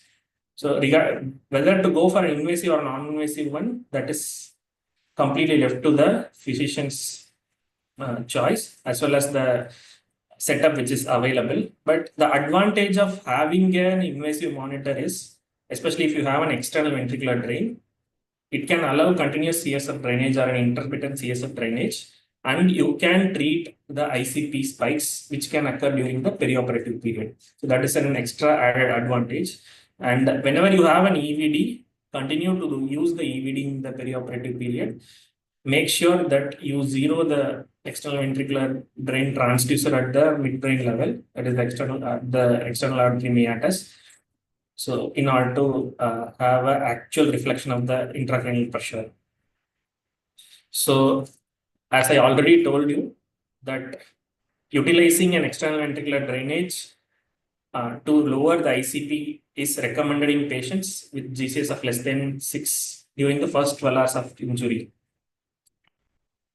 Coming to anesthetic management, in most of the scenarios, the preferred choice will be general anesthesia. Always have anti-aspiration prophylaxis in this patient because they might have a full stomach following just before the injury, as well as the raised intracranial pressure can reduce the gastric motility, resulting in increased gastric residual volume, resulting in aspiration. And adequate pre-oxygenation is necessary in these patients to prevent desaturation or prevent hypoxia during an effort to secure the airway. And rapid sequence induction should be considered in head injury patients. This is because of the risk of aspiration as well as the presence of complex base of skull fractures, which can result in whom intermittent positive pressure ventilation can result in pneumocephalus, which can result in dangerous rise in ICP. So consider rapid sequence intubation. And with regards to the anesthetic pharmacology, it has been comprehensively covered in the previous talk. Each agent has a different property on the cerebral physiology. So the choice is to use an intravenous agent for induction in titrated doses. The care should be taken to avoid systemic hypotension because systemic hypotension is one of the independent predictors of mortality in these patients. And hypotension can be life-threatening, and sudden cardiovascular compromise can occur in these patients because they are volume depleted, and they might have bad acidosis to start with. They might have a significant hemodynamic instability to start with. So facilitate the endotracheal intubation using a neuromuscular blocker. Rocuronium is preferred than succinylcholine because of the obvious advantages. Almost always use a muscle relaxant to intubate these patients because intubation is associated with significant ICP surge, and attenuate the stress response to laryngoscopy with either opioids or lignocaine or beta blockers whose doses have been already mentioned. So when it comes to airway management, severe TBI patients usually will be intubated at the scene or in the emergency department. But if at all they land up on your operating table without intubation, always prefer a video laryngoscope in case of a polytrauma victim, and always go for manual inline stabilization because the incidence of associated C-spine injury is very, very high in severe traumatic brain injury. And especially if the C-spine is not cleared in these patients. So go for a video laryngoscope and utilize manual inline stabilization. There should be some amount of caution should be exerted in the patient who has an associated facial-maxillary trauma because they can land up in cannot intubate and cannot oxygenate situation. So when you have an associated facial-maxillary trauma, probably a LE4-2 and a LE4-3, have an elaborate airway management plan in place and a difficult airway cart ready before going for anesthetic induction. And if the airway is not secured by you, always check the ETT position and patency before administering anesthesia. Coming to maintenance, there is no specific technique is superior in terms of functional outcomes, but definitely the total intravenous anesthesia and balanced anesthesia has several advantages in terms of better hemodynamic stability, superior ICP reduction and CPP augmentation, smooth emergence, and low incidence of postoperative delirium and cognitive dysfunction, and reduced postoperative nausea vomiting incidence. So whenever you are anesthetizing these patients, please have an age-adjusted MAC monitor, and if possible, have a depth of anesthesia monitor because using these to guide your anesthetic titration will reduce overdosing and underdosing of these patients. Anesthetic requirements in general decrease in polytrauma immediately after the trauma because of the bleeding, because of the hypothermia, because of the concomitant ethanol intoxication, as well as the associated head injury. So these can reduce the anesthetic requirements. So avoid overdosing and causing some hemodynamic instability. So this can be avoided by having a monitor to guide you. So when you come talk about perioperative targets, systolic blood pressure of more than 110, and in a group of 50 to 69 years, it is more than 100. This is a recommendation by the Brain Trauma Foundation guidelines. And keep the PSCO2 between 30 to 40 and avoid a PSA2 of less than 25 mmHg because this can result in brain ischemia and contribute to secondary brain injury. Maintain your PaO2 levels between 60 to 100 mmHg, and temperature should be maintained between 35 to 36 degrees. So when we talk about the hemoglobin targets, a hemoglobin target of more than 7 gram per deciliter was traditionally being advocated in any polytrauma patient, but recent findings following the Hemotion trial and various meta-analysis shows that the functional outcomes are better in a traumatic brain injury patient when the hemoglobin threshold is kept more than 9. So when it comes to blood glucose, maintain the blood glucose levels less than 200 milligram per deciliter and have an ICP of less than 22 mmHg and maintain the CPP between 60 to 70 and the jugular venous oxygenation more than 50. Coming to fluid and blood management, isotonic crystalloids is the maintenance fluid of choice, and always have a fluid responsiveness indicator, preferably a dynamic indicator like a pulse pressure variation or a stroke volume variation to guide your fluid therapy and to avoid fluid overload, and avoid glucose containing fluids because of the risk of hyperglycemia and hypoosmolarity resulting in cerebral edema. And large volume resuscitations in a polytrauma patient usually result in DIC. So go for early blood transfusion in non-responders and target a hemoglobin of more than 7 gram per deciliter. TBI as such, like the previous speaker told, can result in consumptive coagulopathy because of the increased expression of procoagulant factors. And in addition to that, the dilutional coagulopathy, which is produced by the polytrauma resuscitation, can result in deleterious consequence. So always go for early blood product transfusion in these patients, and it should be guided with point of care testing. And with evidences from the CRASH-3 trial, it is always recommended to go for early use of tranexamic acid in these patients. Coming to position, head and elevation of 30 degrees promotes cerebral venous drainage and reduces ICP. So if your hemodynamics allow, go for a head and elevation of about 30 degrees and avoid neck flexion and rotation because they can impede with the cerebral venous drainage. And avoid a steep Trendelenburg tilt during abdominal exploration. If desired, go for it in a case-to-case manner and have an ICP monitor in place when you want to go for a steep Trendelenburg tilt. And padding of bony prominences is especially required because it can worsen the existing neurological injury or it can produce new neurological deficits, especially in orthopedic procedures. And also proper care should be taken with regards to injured arm by immobilizing it with a splint. Eye care is very essential, especially in patients with complex base of skull fracture because it's a component of polytrauma. So when it comes to perioperative ICP crisis, that is perioperative intracranial hypertension, how do you diagnose and how do you manage?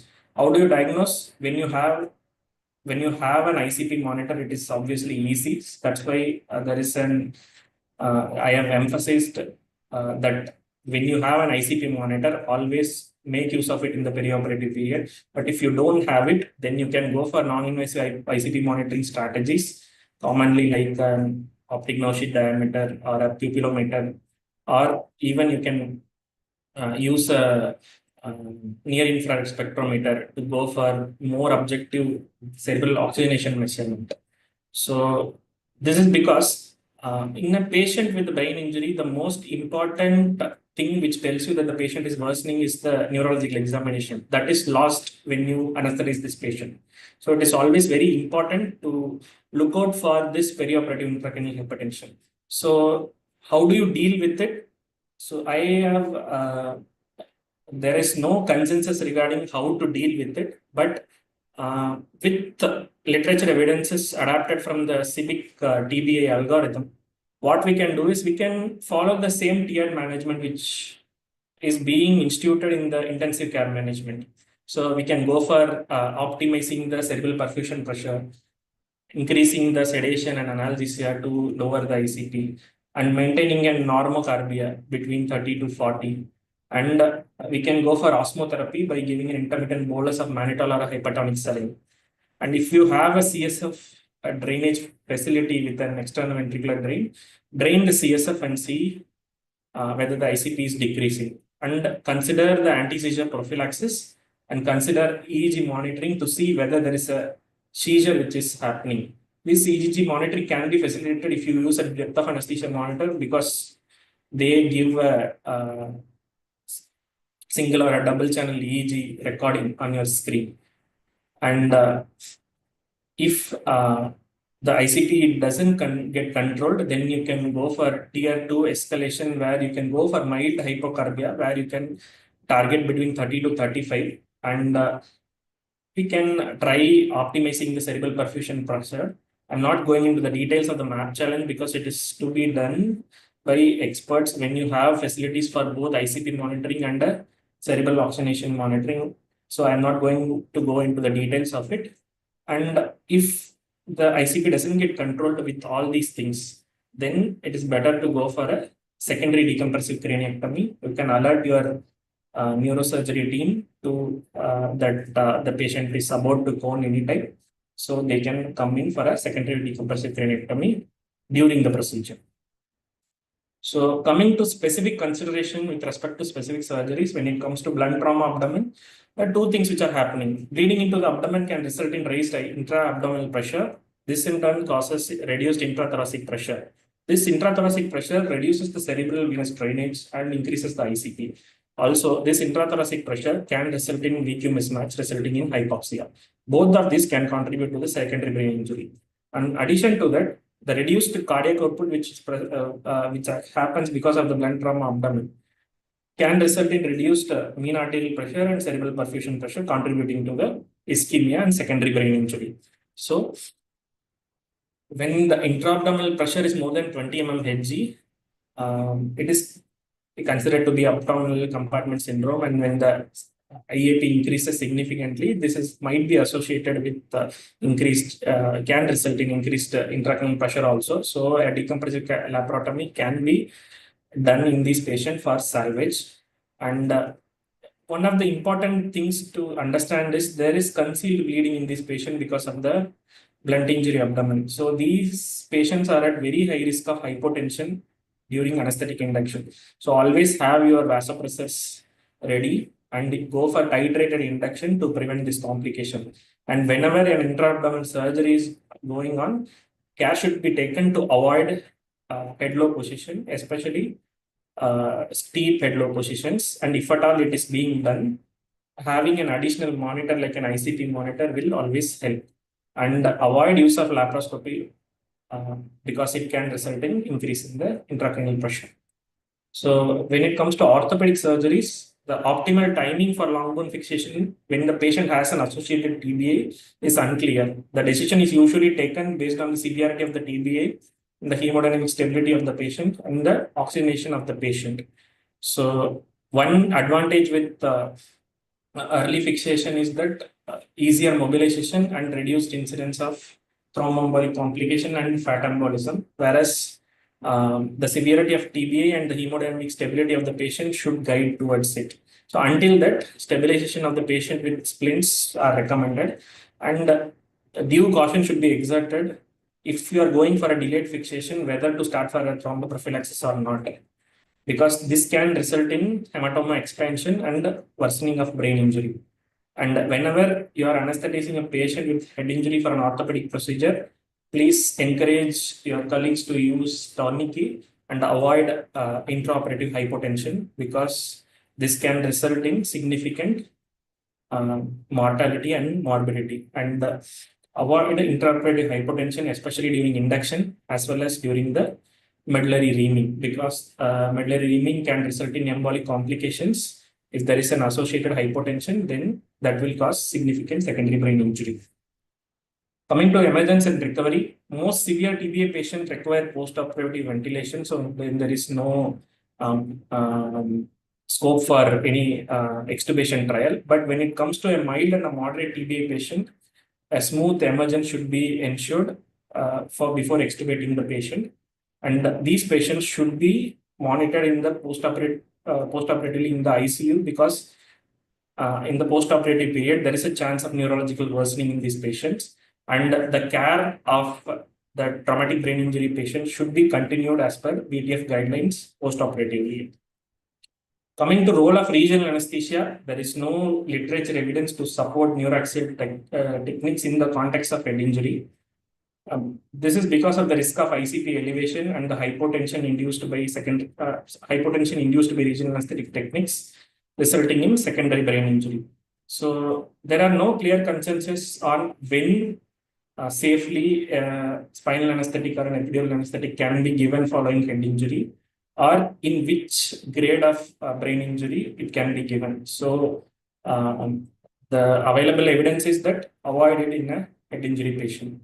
If to be given, a nerve block can be administered, but prior documentation of the neurological function should be done. So some points to ponder. Extracranial injury is very common in a traumatic brain injury patient, and they cause significant mortality and morbidity.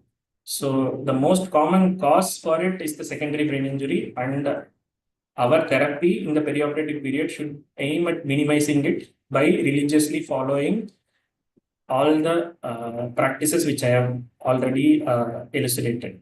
Thank you. Thank you, Dr. Manasan. It was a very, very informative talk. You explained each and every step so nicely.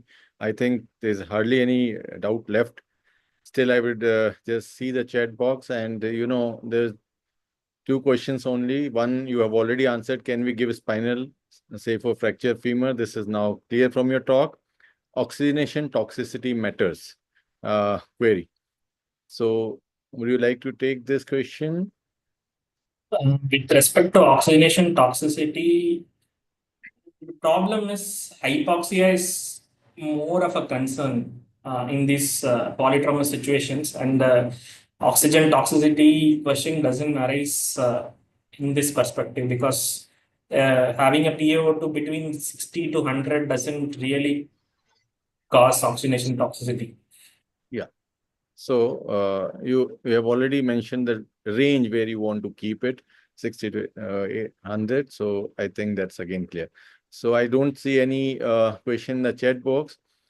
So, we have already exceeded our times, probably some glitches in between. And, there was so much good discussion.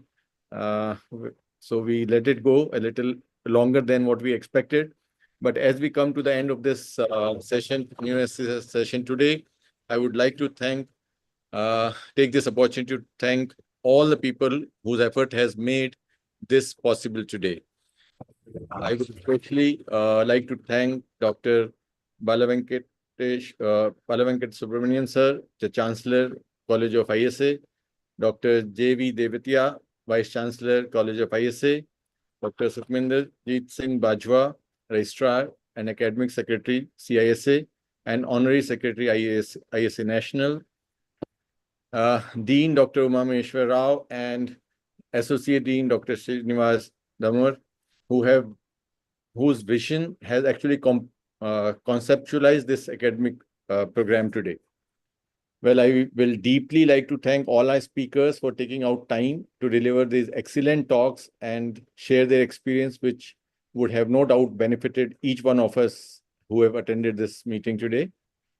My special thanks to our audience for their patient hearing, and I could still see more than 100 people sitting at this time for such a long session, which exceeded the 3 hours duration. And actually their interest, their interaction actually made this meeting more meaningful and successful. Finally, I am thankful to CISA and ISA Headquarters National for inviting me to conduct this session, and it was my pleasure being a part of this academic feast. With these words, I hand over the mic to Dean Professor Umameshwar Rao to conclude the session.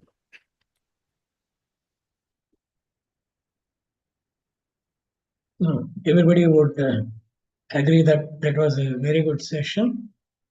And I thank Dr. Gyanendra for coordinating this session and finding the best of the speakers for the session. And also I would like to thank the ISA office, Dr. Bala Venkar, Dr. Jivetia, and Dr. conduct this neuroanesthesia course. And I would like to extend my thanks to my colleague, Dr. Srinivasan also, who has helped me to plan this and execute this neuroanesthesia session. Okay, thanks everybody, and have a good night.